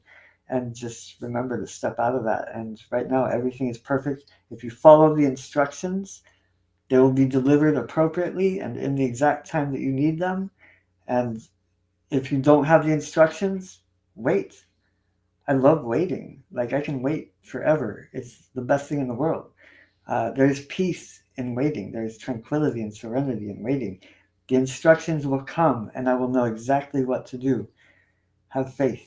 Have I faith and wait. yes, yes. I've been Yeah. finding this, man. It's you follow your Yeah. heart's desire. It's telling you what's up, and it's all there. But it's like it's not. Yeah, it's not for you to figure out. Yeah. And if you Don't work on cross your the bridge. intelligence, work on your intelligence. Sharpen your intelligence in the meanwhile. Always be practicing Read a something. book. Get Yeah. like take care of your body. Make sure like you're being creative. But what your steps are in life are not for you to build, but you are the builder. It's like the weird thing. It's like the Paradox. Taoism. Yeah, If you that's the don't have thing. paradox, you don't have spirituality. Yeah, You've got to have paradox. yeah. Yeah. It's a trip. I love it though. It's the It best. is amazing. Life It is is amazing. This is an amazing time to be alive, and we're very lucky. Even though we've had our challenges in life, you've suffered quite extensively physically in Mhm. ways that it's like most of us have no concept of. And People, yeah, can't even imagine. my suffering has been like mental. Like I grew up in the fucking cult, and like I've been trying to get out of my head my whole life, and like, but but we both right now, it's beautiful. Your life's beautiful, my life's beautiful, and there's so many people on this planet that have all kinds of unbelievably horrible things. Like Suffer. people are being thrown under Yeah. the bus in Ukraine for political purposes. Yeah. People are being thrown. That's been happening all over the Middle East for, like, all this All stuff over that. the world forever. Yeah, yeah, yeah, all over the world forever. And There I is don't. suffering. There is And to the me. suffering is coming here. The suffering is coming to the United States of Yeah, America. I'm learning in reading the Bible that this is referred to as Mystery Babylon. It's the new kind of Babylon. It's the extension of Babylon, and um, it's like uh, yeah, it is. It it's is. crumbling. It is crumbling quickly. It It's is. eroding. Yeah, it's weird, but there's Poison. like one thing I like about, for example, Bitcoin, and why I want that to be a part of this project from the beginning is that it's a decentralizing factor in our world. It's allowing people, not just Bitcoin, but all kinds of other things. Yeah. Um, it's allowing people to start their own financial. Like I want to transact in Bitcoin with other people, with like buyers, suppliers, and whatnot. Another It, cool thing about durable goods is you can barter. I did a lot of yeah, bartering. yeah, Like I would bartering's need a good. thing, somebody would say, "Oh, I can do this thing," and it's like, "Hey, perfect! Here, you have this thing," and it's like, "Yay!" Yeah, That's beautiful. yeah. I think decentralization is how we are going to move into this new economy. It's you don't have to come up with the design. I mean, it's been proven how weak it is. How a lot of people saw it coming, but we have these supply chain issues because we've fragmented our communities and taken the power to produce our own goods. We we we shouldn't refer to the government as something outside of us, in my opinion, and we shouldn't be act like we're victims of society. We are society. We are the world, and we are the ones manifesting all this. So it's up to us to do it better. And but we are kind of under its thumb because the systems are built the way they're built. We built them, but they are like they fragmented communities. We've allowed that to happen. It Uh, a, feels a part of colonialism is exclusivity, and the way that this country has been operating is an exclusivity mentality. And with the robot revolution and uh, uh, people, 85% of the workforce losing jobs because of the robot revolution, um, which is here. Um, uh, the government, the systems have decided instead of doing the universal uh, income, they're just cutting off the poor population. And so it's going to two economies are going to emerge.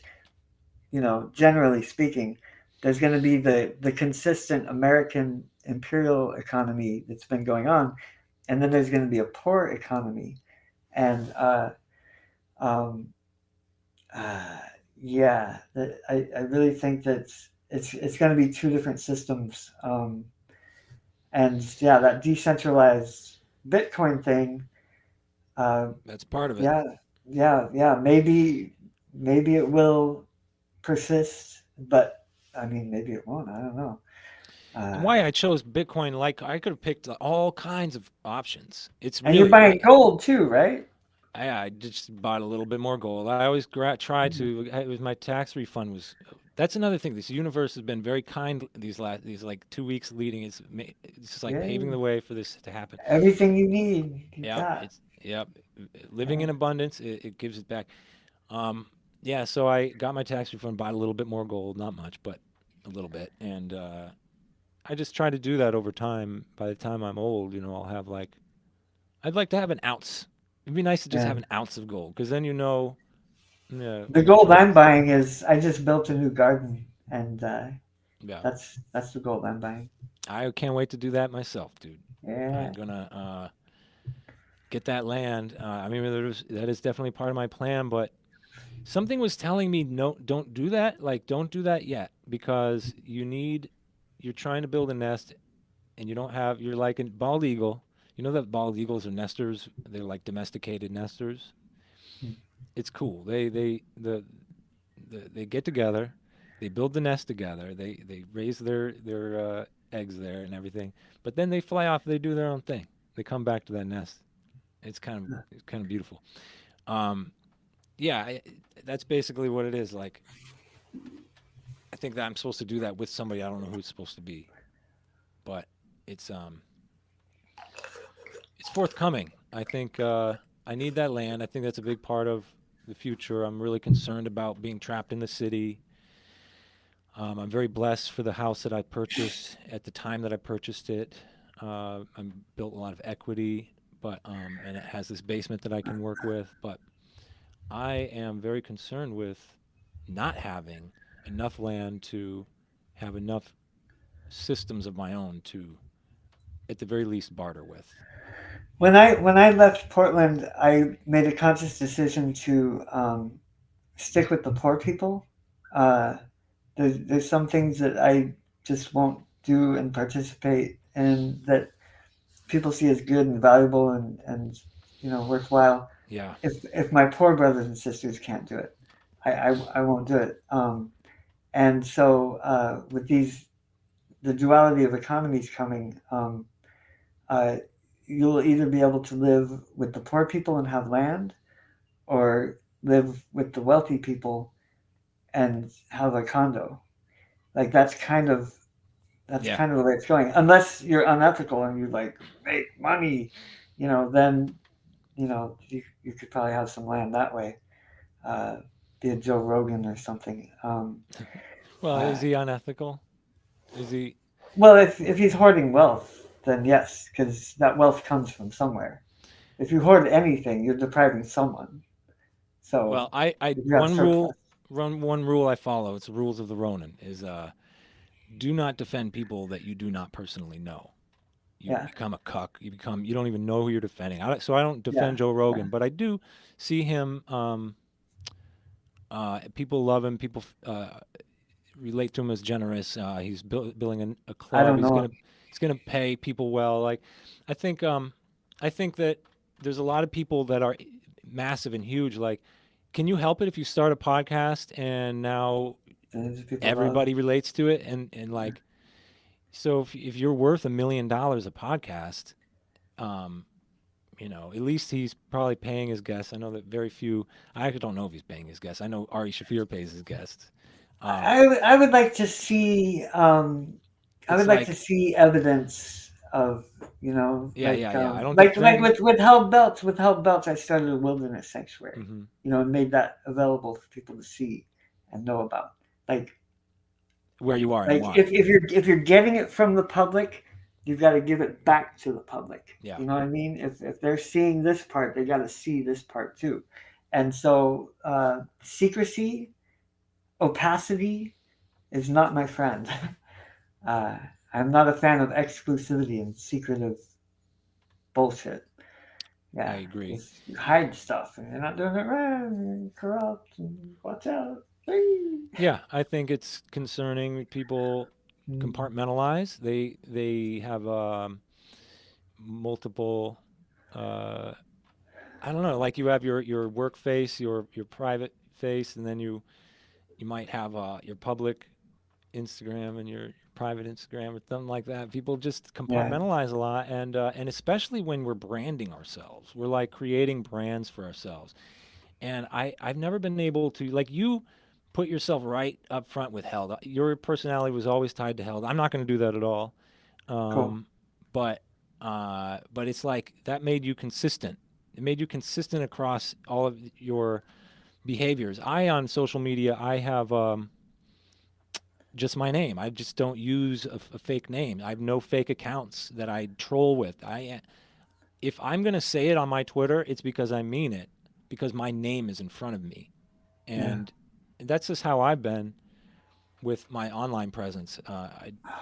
I hopefully somebody comes along that really knows how to kick ass with brands on social media, but I The trust the art, people that are going to come. Anyway, yeah, the skipping art that ahead. I always did was uh, like go on stage and use my body and my person, and so I just came up, exercising that and doing that, and so I didn't know any other way. I really didn't. What did I you didn't. do? Everybody know I was a musician. That's I think pretty well known anybody that's on this channel. But like, I ultimately that master's degree was about learning how you to got a teach master's degree? myself. What? Yeah, I don't remember you talking about that. You where? I don't. It ended very ugly. There was a Uh, death involved and corruption and ugliness. The university is fucking corrupt and horrible, and I won't specifically name which one I'm talking about okay. because I'm pretty sure it's probably all of them, or vast majority. In in Mystery Babylon, this colonial empire, this world dominator, most things are poison. Most things are taking too much. There are a few things that are not. And so I can generalize and say that the university system is nasty. It is a dirty, dirty business. And so that ended badly. And so I started from the get go not pronouncing that, I have that. And then studying Taoism, like, let's get humble. Um, uh, So you so you yeah, have a so fine so arts what degree? ultimately what I learned was emphasis on studio arts and community engagement. And so I learned how to make anything that I need to make, how to fulfill anything that I need to fulfill, how to teach myself, how to work in any material, or contrive whatever is needed to accomplish the mission. And then ultimately, my mission was to because like paintings and stuff, like this object behind me here. You Um, painted that? uh, no, Oh, okay. somebody else painted it, and Okay. it's definitely not a sacred image. But we're gonna burn this, by the way. I'm gonna burn all the stuff. It's gonna be fun. We're gonna Okay. smash Buddhas. It's gonna be great. We're gonna have a You're gonna party. smash Oh, Buddhas? fuck yeah, we're gonna smash Buddhas. Oh, Because they're okay. part of the duality. The duality. Anything that doesn't it keeps people trapped in the duality. So anyway, you gotta research that on your own. I don't know enough Well, to there's tell. the old expression: if you meet Buddha on the path, you kill him. Kill him. Exactly. So anyway, I'm gonna kill Buddha. So so the painting is a finished complete product, and it is an art experience, but it's more like masturbation because the real art of this experience on the wall is the person's engagement with the creation of it, because art is about the creation, and ultimately a finished creation is not the creation. And so my objective was to give people Far the out. experience of the actual creation. And you can't just hand somebody a paintbrush and say, "Here, make art. You're the artist. Have fun. This is my art." And so my job was really fucking hard. And I worked really hard on it for decades and got pretty damn good at it. But uh, I couldn't continue it. That was another trajectory arc. My business was exploding at the same time that my career was really hitting its trajectory. And after the surgeries, I couldn't do it. I still had bandages on, and I would still go on stage and try to do my work. Um, it's successful, but not for me because I mean, I wouldn't consider it successful by my standards because my body keeps pulling me into it. It keeps bringing me back to this physicality. I have to be absent of my presence when I do this experience. Uh, Otherwise, it is not. It is about something else. Like it's an experiential thing.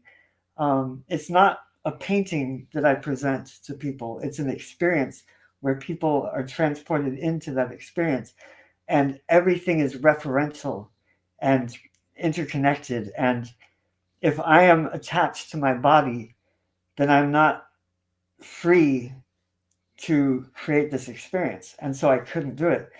Um, I'm starting to think I've been practicing for all these years. That was like 12 years ago was the last time I tried to do my work. Um, and I just could not.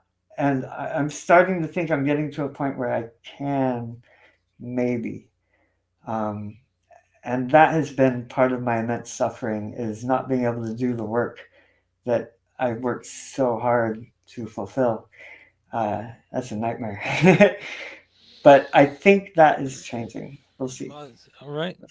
Yeah. Um, Remember? Did oh, I say here's anything? to it. God willing, I guess. Did you? You just yeah. It's good stuff, man. That's great. I don't know, dude. I just want to show people. I guess I want my life to be magic, and show people they can have that. That's all. I want to show it through media. Um, I want to keep playing music forever, and I think like I don't know. I just want to prove that you can have like a ethical, integrity driven life, and then demonstrate it to people. Are you making music? Last night, that's why I tied one on. I There's Nice. an open Good. jam I just discovered. It's across town, but I Sweet. figured out a quick route and a good parking spot. Parking is insane in this city. Good Traffic is vibe. insane. Good people. Good Good jam. people hanging out, just playing. It's like Sweet. funky open jam, like, Yeah. but it's not like predetermined. There's no songs. There's no Sweet. 12 bar blues bullshit. It's like Uh it's just but it's not super weird. It's huh. you have to be a good player. So Uh yeah, huh. I'm so that's where I think that's one place I believe I'm going to meet the You're good at musicians. that. You're good at that, man. You are You know, really good at that. what? Meeting people? Um, no, making that music that sustains. Like you are good at Oh, that. that's true. Yeah, Thank you. it's good quality. Yeah, Yeah. I didn't really know it until you sent me that package, and Yeah. I got to hear your music. And damn, we got us a musician up in the Let's stage. get It's some so you get some good. airtime. So we can get some It's, airtime. yeah, yeah, a bunch. Yeah, For yeah, real. it's really good. By the Um way, our announcements all have the words, "This is Sean Ogley, and you're listening to me." It's so fun. Nobody here knows who's Sean no, no. Ogley. That's Yeah, yeah. hilarious. There's your celebrity Yeah, yeah, it's so good. um It's your so funny. fucking yeah, you need to get Yeah. some celebrities passing through to do Oh, songs. I found an AI website. I've got Donald Trump now announcing you're listening to pirate radio and what is Nice. a yeah it makes the best noises, sounds, and it's just so funny. It's really Oh, funny. that's so weird. Yeah. That's so Oh, weird. it's a trip. And then I fine tune it on my audio processing software and make it sound real. And it's Donald Trump announcing a radio station. Creeps me out. Ah, One of the best things I did was get for KBOO, probably one of the best contributions I made to KBOO, Community Radio Portland, was yeah. getting Daniel Johnston to do a call. You know Daniel Who's that? Johnston. Oh, you don't know Daniel Johnston? Well, I might. That name is No, you pretty definitely do. freaking. God, yeah, maybe I should bring another thumb drive with some music. I'm You not got good to at have Daniel remembering Johnston people's in your collection. names. You got to. You got to. All right, I'm gonna bring. Okay. Yeah, I okay. know I have some because they gave me. He's legendary. He was from Texas. He had schizophrenia, but he wrote these amazing songs. He's one of the most like covered songwriters because his songs are so great, but his performance was so rough. He was so bad. Like he was, and he recorded everything on a boombox. And then to make copies, he copied the boombox. Like he played the boombox to another boombox. And like Nice. this is how he Nice. made tapes and got them out to his Nice. community. And he Nice. basically became legendary, famous, and like Kurt Cobain wore a Daniel Johnson T-shirt on his on the cover of like Rolling Stone or something, or on MTV or something. Yeah. Yeah, yeah. So I got that guy to come into KBOO and do a song and do give the celebrity call sign. Nice. Uh, and so And that's the what I gotta say, in the early '90s, the kind of music that I made was that using a lot of different bits and pieces and putting them together and looping and yeah, you were friends with Noah Mickens, weren't you? yeah, yeah, Yeah, you yeah. guys go back. I bet. Still am, but don't tell anybody because people hate him. What did he do for gentrifying Portland? Yeah, he's another Yeah. one that ruined Portland. Hey People want man, him we all dead. did it. We didn't think it was possible. We didn't understand Um, what was going on. We're just like we just stoked. wanted to make art. Yeah, Just we were let me getting make some professional art, gigs. man. That's the thing about Portlandia. If you were anybody in Portland, you got a job on Portlandia somehow. Like Mm. either your shop was rented out or you became a PA or I you almost did with the vegan belt store. Yeah, there were yeah. murmurs about bringing me in, but I went out at the same time. So. Yeah, and they needed I was the only guy for a while.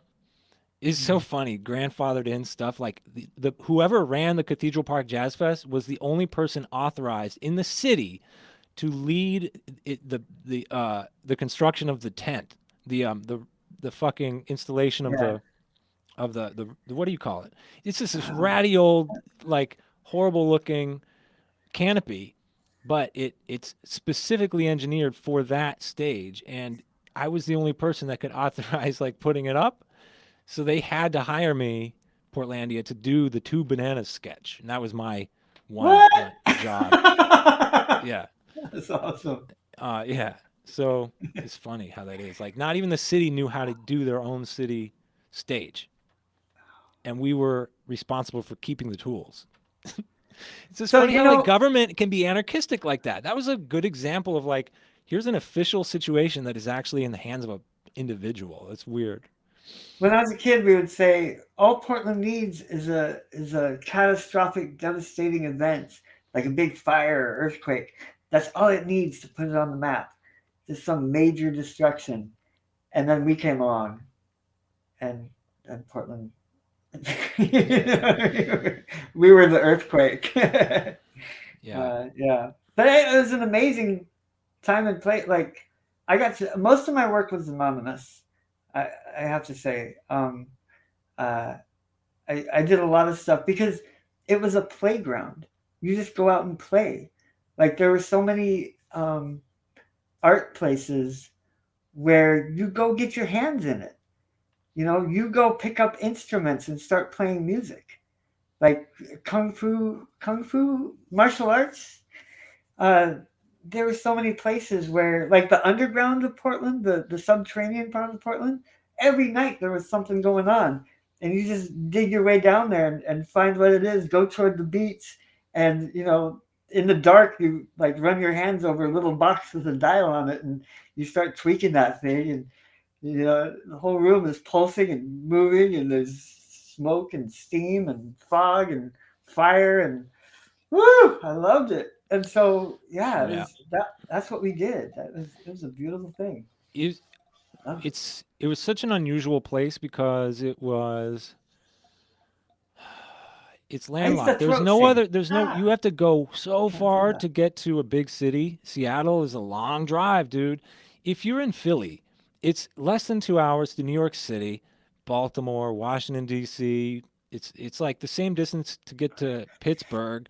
Then there's like 1 day drive you can get to all these big cities. So there's a lot of it's just a lot of competition, I guess, and a lot of places that people can go. But people would get to Portland and stay there and find it very supportive because there was not a lot to do. There's not a lot of places so you made your rock stars in Portland. They were Yeah, Portland rock stars, yeah, you and know. a very supportive because of the derelict neighborhoods. We had places where us poor All those starving basement artists could shows. occupy. The empty warehouses. I did so many empty warehouse shows, Yeah, empty parking lot structure building shows. Like cooperative it was coffee shops, amazing. cooperative bakeries, cooperative music venues, house venues, all this anarchistic behavior and these anarchistic systems, cooperative Anarchistic. systems. The DIY mentality was a big part of it. Um, and when I was a little kid, the word pioneer was really resonant because we were on the edge of the pioneering experience and we were the result of that and the generations influenced by that. And so we had this modality of keep pushing, keep going, keep exploring. Like we're not done Somehow yet. it's weird how that inertia really it's true. It's true. I mean, it was the reality. That's why I say when I was a little kid because it's a truth. You know, little kids like, you know, they tell the truth, and that was a resonant reality. Um, Yeah. yeah, So uh, it was and I got there in Oregon Trail. 2003 and it was already like starting to change by 2003, but I definitely got that taste of good Yeah, yeah, of the yeah. You came in on the when it was still yeah when it was with still in the transition. the Yeah, first wave of LA people. yeah. That's I was the first wave of LA people. Well, not the first, but yeah. Okay, yeah. But I was there, yeah. That was part of Yeah. it. I mean, I think I started just noticing just like all of these indie musicians that I liked were either recording or living in Portland. Dude, Because and living like we'd skate together. We you know you bump it, hey, how's it? And then next thing you know, you're on a stage together, and there's all these people, and there was no transition between living and performing. Like it was all living, and so that's another aspect of it is the naturalness of it. I think that was a part of the big attraction for the money was that oh this is real, this is authentic, this is hmm happening, and so let's get absolutely. our money in there and see what we can fuck up. I- Yee. yeah, and I don't know. Like, does something like Portlandia happen because they need a show? I really, I was talking about this movie Branded with I think Yeah, Forrest Mommy the other day. yeah, that's a You've good seen one. Branded? Yeah, yeah, it's a trip. It's a great education on how um, Yeah, it is. Education, movements, yeah, good how word. movements are constructed through media and through marketing. Um, Basically, the idea of Portland becoming a, you know, 10xing its land values could have very well been like, we need a TV show. Start with that. Put a TV show in Portland. No, no, no, And no, no, no, no, no. Portlandia happened because there was fodder, and it's just art. Art needs fodder to make itself.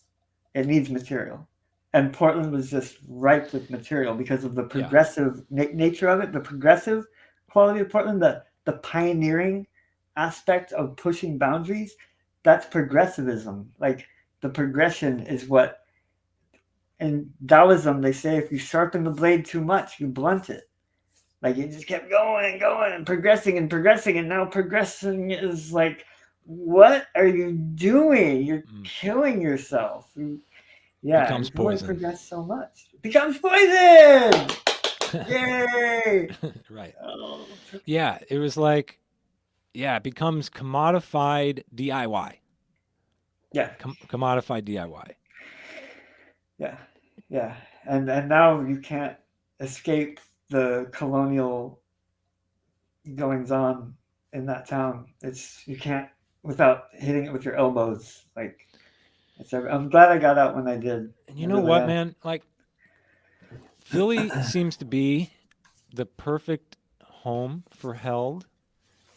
I think it's like strangely perfect because the image of like Portland, cute, artsy, handmade product that can be separated. I mean, you don't. I want fucking working people, urban people, to replace their shitty $30 belt that they got at a fucking. I did some shop. I just went on to a fashion district and looked at what's going This on. I'm like, yeah this piece of shit belt is $30. yeah, it's gonna fall apart in 2 goddamn weeks. It's gonna Yeah, have a and it's crack. I want yeah, I guess like how do you reach people? They want that like the buckle, that shitty buckle it's going to break has bling. It looks cool. And people want that. That's okay. Fine. Give them that. But like how do you give it to them sustainably and you know, so I'm just thinking like Philadelphia is a wonderful place to be doing this. It seems to be great. And it's not like Portland here. It's much more real and raw and then you Yeah, got other markets it's more like around Portland here. was in the '90s You when know what it things is? were good. It's the pioneering is bouncing back to the East Coast. Everybody was fleeing the East Coast all through the 60s, 70s. That was Oh, part of nice! that's why my I parents like went. it. My That's parents were part of that. And that continued on nice. through that time. And now the pioneering is all done. It's about all done. Yeah, You can do out west. So it's yeah. It's bouncing become back poison. to the Yeah, Northeast and to yeah. the Southwest and to other places. The It's pioneering is, resonating. yeah, Manifest Destiny It's is resonating. It's reverberating. resonating, and now there's a consumptive pioneer that is waking up to, oh, I don't want something that's bling. I want something that's sustainable. Uh, It can there be was, beautiful too. It can be it can be, both. yeah, absolutely, but that's not my primary driver Yeah. anymore. My primary driver is I want it to be ethical, and if it happens to be beautiful, then I like it even more. Yeah. Uh, uh, Doing the work of Held, there was this awareness of a sea change in consumer society where there is enough people of that ilk that it is now, it is now in the mainstream of Yeah. consumerism. Like people want that upcycle chic. Yeah. And yep. So it's like, I think that we can do brands and products that don't have to appeal just to progressive lefties and Portland types. They like if it's a American made product that should appeal to libertarian Republicans. And Mhm. I don't want to alienate anybody. A No, lot of my friends now are on both sides of that now. I don't just hang out with lefties anymore. yeah, drop the Uh, word vegan from the all of the dealings with the name, unless you're presenting to a vegan crowd. Like I if you're think it doing a vegan event. Veg fests are a great Right, opportunity. right. Like, go to those. Yeah, Yeah. you'll notice if you've been watching, you notice already that it's just like the word vegan's been uh, Come on. dropped down a notch, but it's still Yeah. in the tagline. I think that's important. Okay. But it's like it's not. Keep But it yeah, small. if you want to diversify your products, you can't call them vegan belts because then you're going to want to make a purse. You're going to want to make all Right. kinds of Make other a things. recycled belt cuff So you out got of to a call leather it belt. gear. Just call it gear or Yeah, that was a accessories. good What move.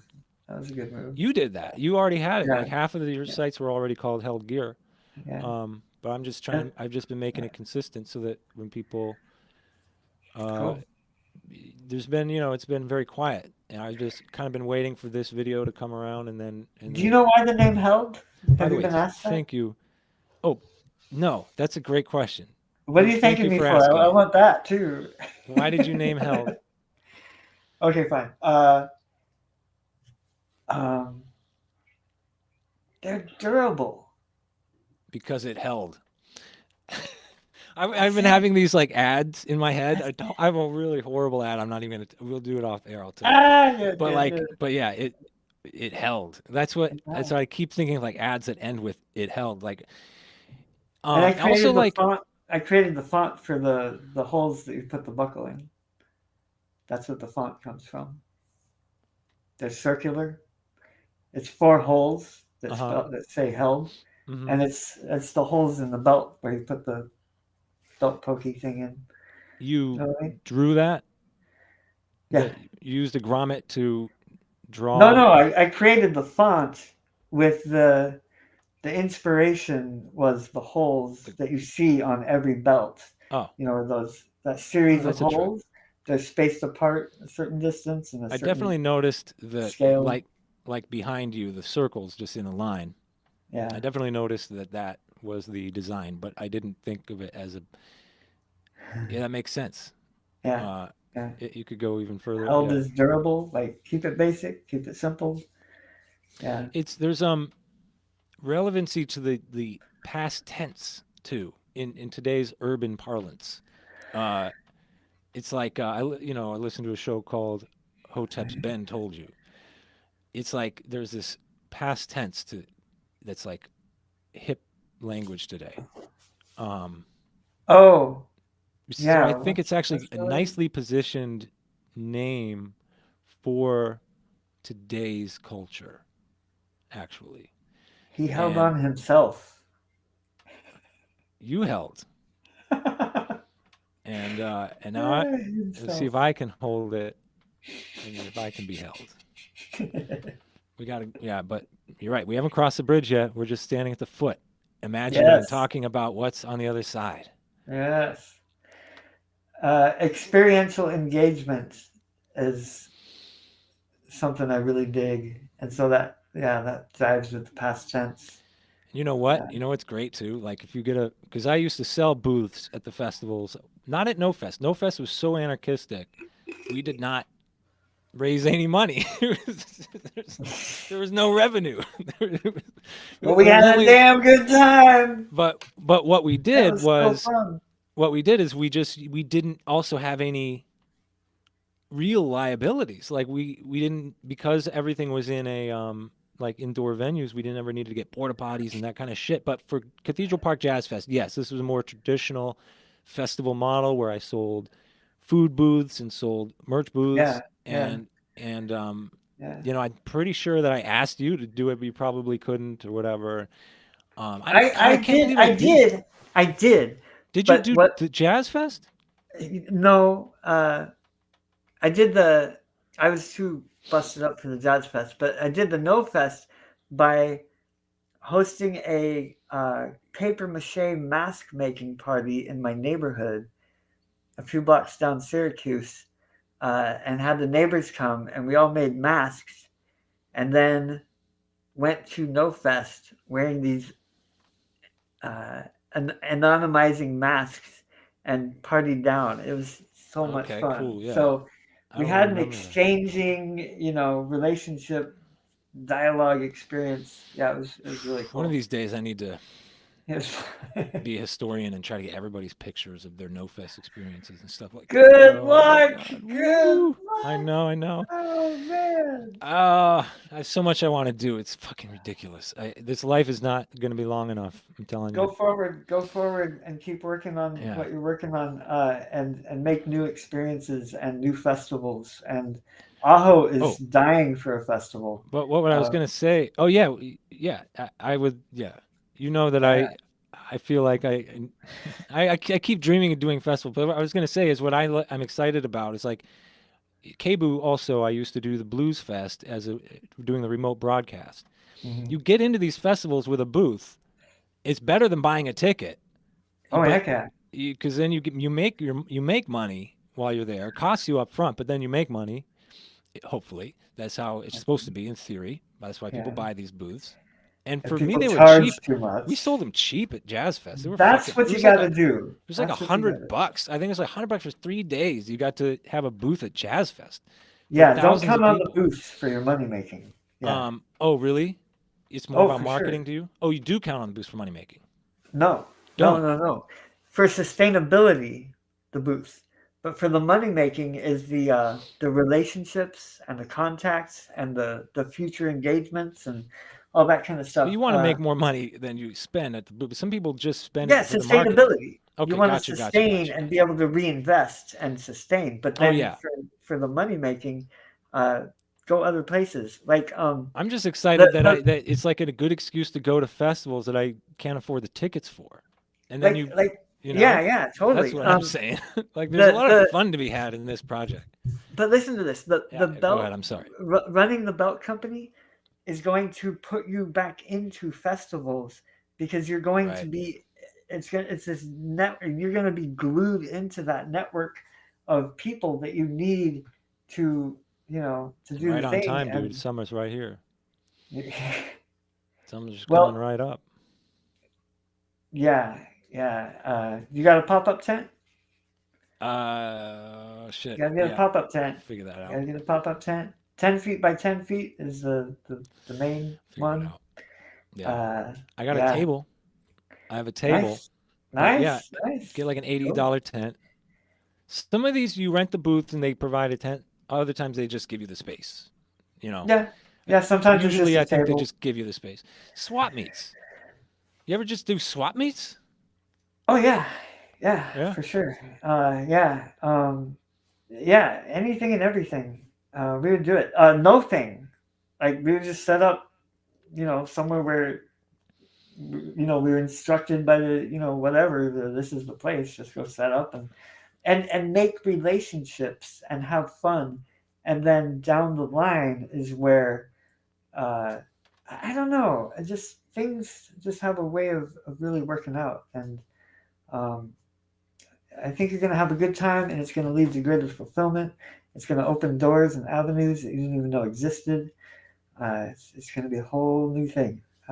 Yeah, and I got to say, the celebrity is fun too. Like my nickname was Belt Guy for quite a while, and Right. that Right. was a hoot. Hey, Belt Guy. You know, it's something that I feel like I can't. I resisted. I feel like a year ago my life was absolutely in turmoil, and you saw part of that. When I was down there, I was getting these wild texts, and then I had one tenant who was planning Yeah, to exploit the moratorium at that moment. The other one was just going insane. The- But and that carried out for a while, and that kind of my life just got completely bananas for a while. And what was my point? I think it was like at, by that time in my life, I was living all in my head. I had disrupted my life, and I just feel like everything was wrong because I was constructing it entirely from ego, and it was falling apart. And I feel like reality does this to you to wake you up, shake you up, get you back on your destiny, your path, what you're supposed to be doing. As you said, celebrity. I remember a friend of mine going like I don't want to be famous. He said, "Too late. You already are." And like I ah, mean, Portland, everybody knew who I was. Everybody knew of my existence. You can't do a radio show and be in a band and do a festival and comedy yeah, pretty much all at the same time without being like everybody knows who you are when You you're had walking. you had an iconic status. How crazy is that? Yeah, it's weird. It's totally weird. So when I came to Philly, it was like I can run away.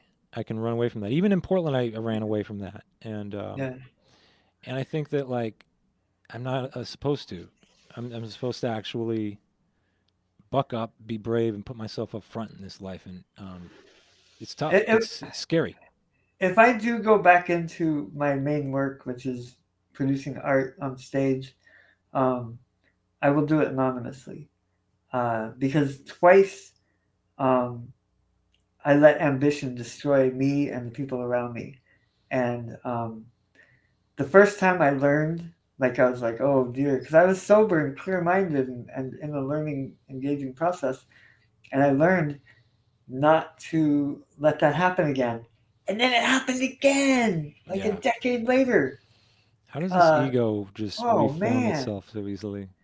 jeez. And so I have to be anonymous. Like, that's it. I got to do it anonymously. And so, good, good. Uh, the glory should go to God. I'm just Yeah. another mud man among many. Like, Yeah. I have absolutely no. I don't feel like I have ambition anymore. Like I just am following my heart. That's it. And yeah, if that's what I'm supposed to do whatever is be up opens. front, I'm just gonna gotta let it happen. Yeah, I gotta keep an Yeah, open mind to the people that I meet, not what I want from them. It's just it's a completely different way of living. And if you have to be famous, if you have to be rich, God forbid, because you need to do that.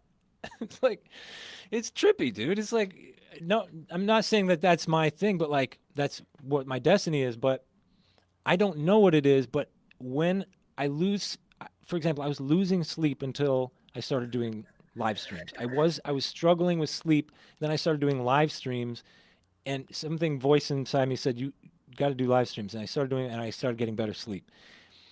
And this is the I mean sometimes you get excited, you lose sleep for a good reason. Like I was up at 3:30 a few weeks ago, right when we started talking about held. I was up at 3:30 in the morning, couldn't sleep.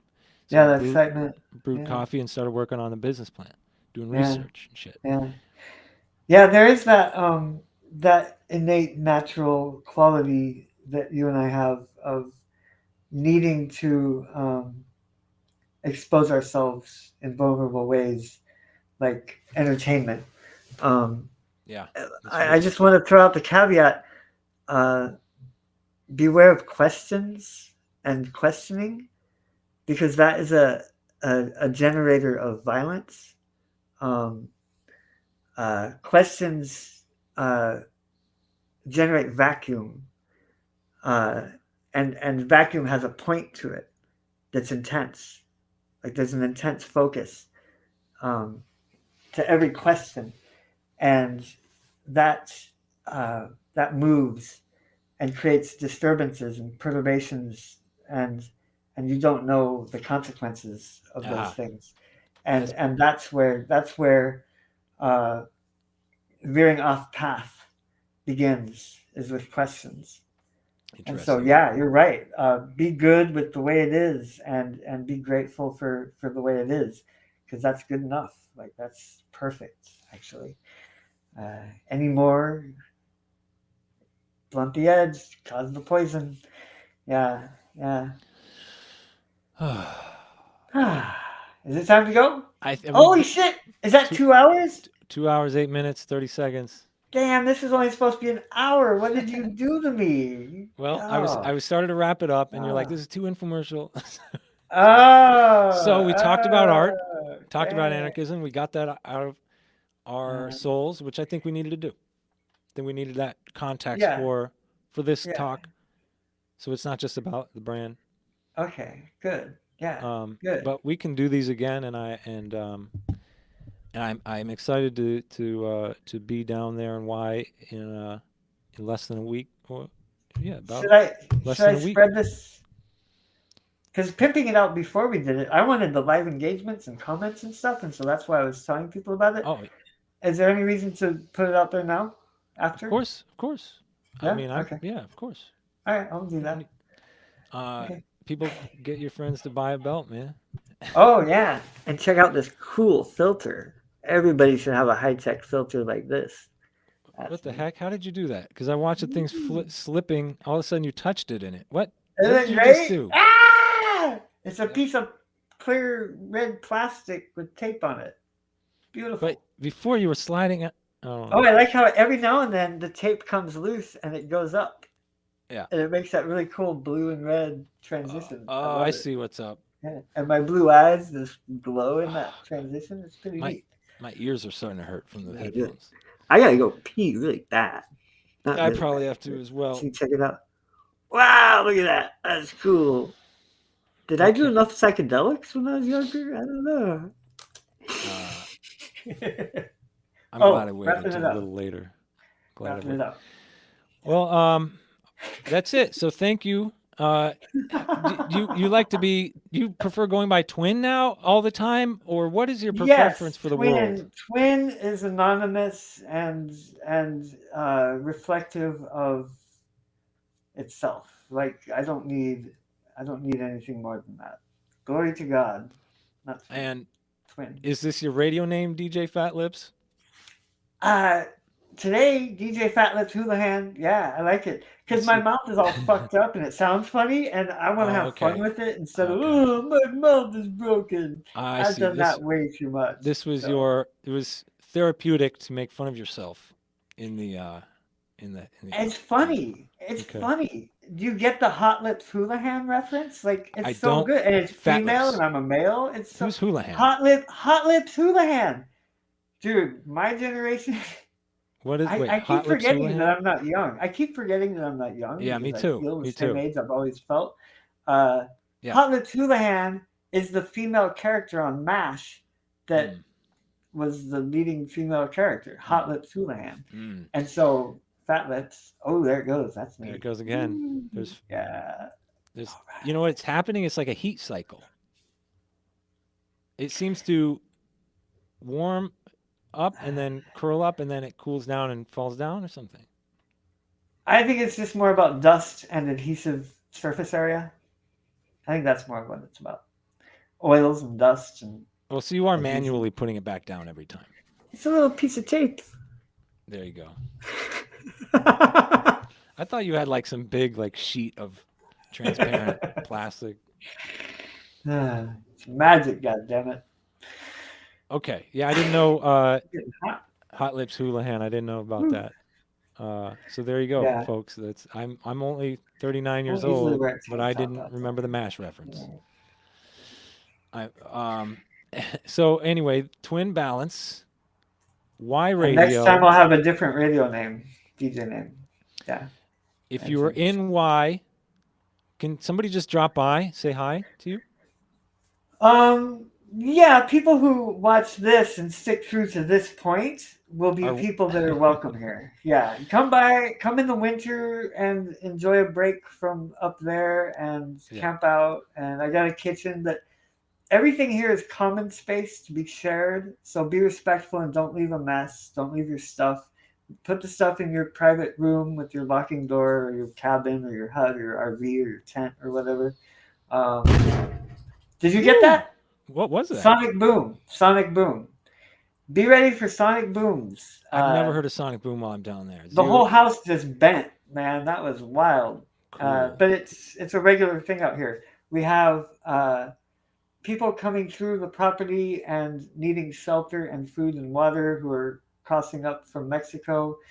A little girl from India died close to my yard here, an 8-year-old girl. It's a really living, experiential thing that's happening here. Um, like I said, the Native American component is a very real thing here. Uh, uh, yeah, like there's a lot going on. There's a cave in my backyard that still has the thing for grinding the grain on it, both the parts, and it's got a window in the cave. It's amazing. What? Yeah, so Okay, I got to check you that out. don't I touch never this stayed stuff. long You can enough take a whenever I picture, but visit, man. I oh only yeah. I Oh, got this time we're going out there. Actually, yeah, yeah, for I sure. got a whole thing planned. I'm gonna Yeah, take it yeah. slow, have a good just chill. Cool. That's how it's Yeah. gonna be. work on the radio station, Yeah. 106.9. Yeah, if they come hang out. No stupidity, no being dumb. No, this isn't a party place. Is that my nipple? Speaking of partying, what am I doing? I'm such a Sec- slut. Dear Lord. I don't usually wear tank tops, so I don't know really how God, to it's do getting it. hot out there. That's one other reason I It want to is, get out yeah. there ASAP. And 'cause I haven't been to Arizona for in the summer past Oh, it's good. April since like It's uh, 2003 or something. I think in I the came. summer. This place is a summer place. If you want to experience Arizona, do it in the summer. Like Yeah, that's yeah, when it is yeah. Both, really both. I Arizona. think you do the extremes. Both, And sure. If you're a person winters. of I mean, luxury and wealth, do it. I had a great time going down to Puerto Penasco during the off season. The it was cheap. It was great. So Yeah, that's I right. love going down there in the winter. That's why everybody goes down there in the winter. But I indeed, got you want to. kayaks. Next time, bring a kayak. Get on the water. All right, I all got right. life jackets and kayaks. Um, Strap it so, to the top. Woo. so yeah, all right. 106.9 FM, Y Arizona. Go to the thrift shop in Ajo. Go to Commercial free pirate radio. commercial No free pirate commercials. radio. Yes. Um, Three it's not Nations even Market pirate. in Ajo. It's legit. Yes. It's totally legal. It's not even pirate because pirate is like you take a FCC regulated transmitter and then you set it up somewhere. But you're doing what is your business. You're allowed to do it. But what's rad is that you're doing community service because no there is it's the only radio station. It's the only Yeah. radio station. Yeah. But it's just a hobby of yours. But we're Yeah. gonna make it a little. We're gonna dial it in. I Yeah. already ordered a mixer compressor. I'm gonna come in. We're gonna install it. Make that broadcast booth We're gonna something add to the where microphone, and then it's gonna really become a community engagement situation. you can Because sit there's there a and lot have of interviews. there's Or often need to have dialogue with people and alert them of things that are going on. Like sometimes the cartels come in and start pushing around, and like there's different things that go on, and people need to know. Like it would be nice to know there's a haboob like 10 minutes away. Close your windows, like just things like that. The surviving here is a very hard thing, and so everything that we have to help us, it's it's a good thing. Sorry, I go you on. are one of the only true anarchists that I know. Uh, truly. There's a Yeah, lot of people on Liberty Twitter. I've been on the show Aquarian Anarchy. The, but like in spirit, these most people have it, but I don't know very many people that live it and yeah. and in such a gentle way for that matter. Um, there's no aggression about it. There's No no need like for it. defensiveness. You're not doing it because you hate No need for it. anything or anybody. It's just I don't know, man. I Yeah. respect the hell out of it. I walk barefoot out here and it trips people out. Uh, the natives have shown me how to deal with cactus. Like, you don't have The to freak lighting is out. constantly changing too. You don't The have light to freak out, man. It's crazy. Yeah, this whole place, it's a situation in here. It's things are happening. there's, there's I like weird it. stuff going on. And I appreciate how good your hair has been, by the way. Before I go, Yeah! dude, I've been having you've seen how much trouble I have. I Oh my told you god, it'd be good. I told you. it's rad. Population of 100 people. We got the best internet. What's going on? It's just not being dragged. Okay, can I let you go? Please, I gotta pee. All right, I'm It's gonna been take you off fun. the Thank you. stream. Do you want Yes. to just hang up because we've talked? Do you want to talk about anything We'll talk else? again later. I'll be in the bathroom exploring things. All I right, got well, situations. all right, then then I'm just gonna end the stream. I'm gonna take you off, I and we'll gotta teach talk on my the phone NPC soon. class too. I have a NPC leadership course I gotta teach at the community college, so I gotta go do that. So NPC yeah, it's a leadership course for NPCs. for non-player characters. Yeah, gotta go. Gotta go. All right, love you, All dude. right. I'll see you soon. Talk to you later. Well, there it is. We're at the foot of the bridge. We're not crossing it yet, although I have crossed it digitally. If you are still here watching me right now, then you can go over to heldgear.com, buy on pre order, back order, and if it's in stock, it's pre order. If it's not, it's on back order. But all those are guaranteed to come back into the production, and it's dope. And I'm very excited. I'm very proud to be Micah's friend and to have this opportunity. So I'm just gonna make the most of it, and that's it. Love you. Be happy.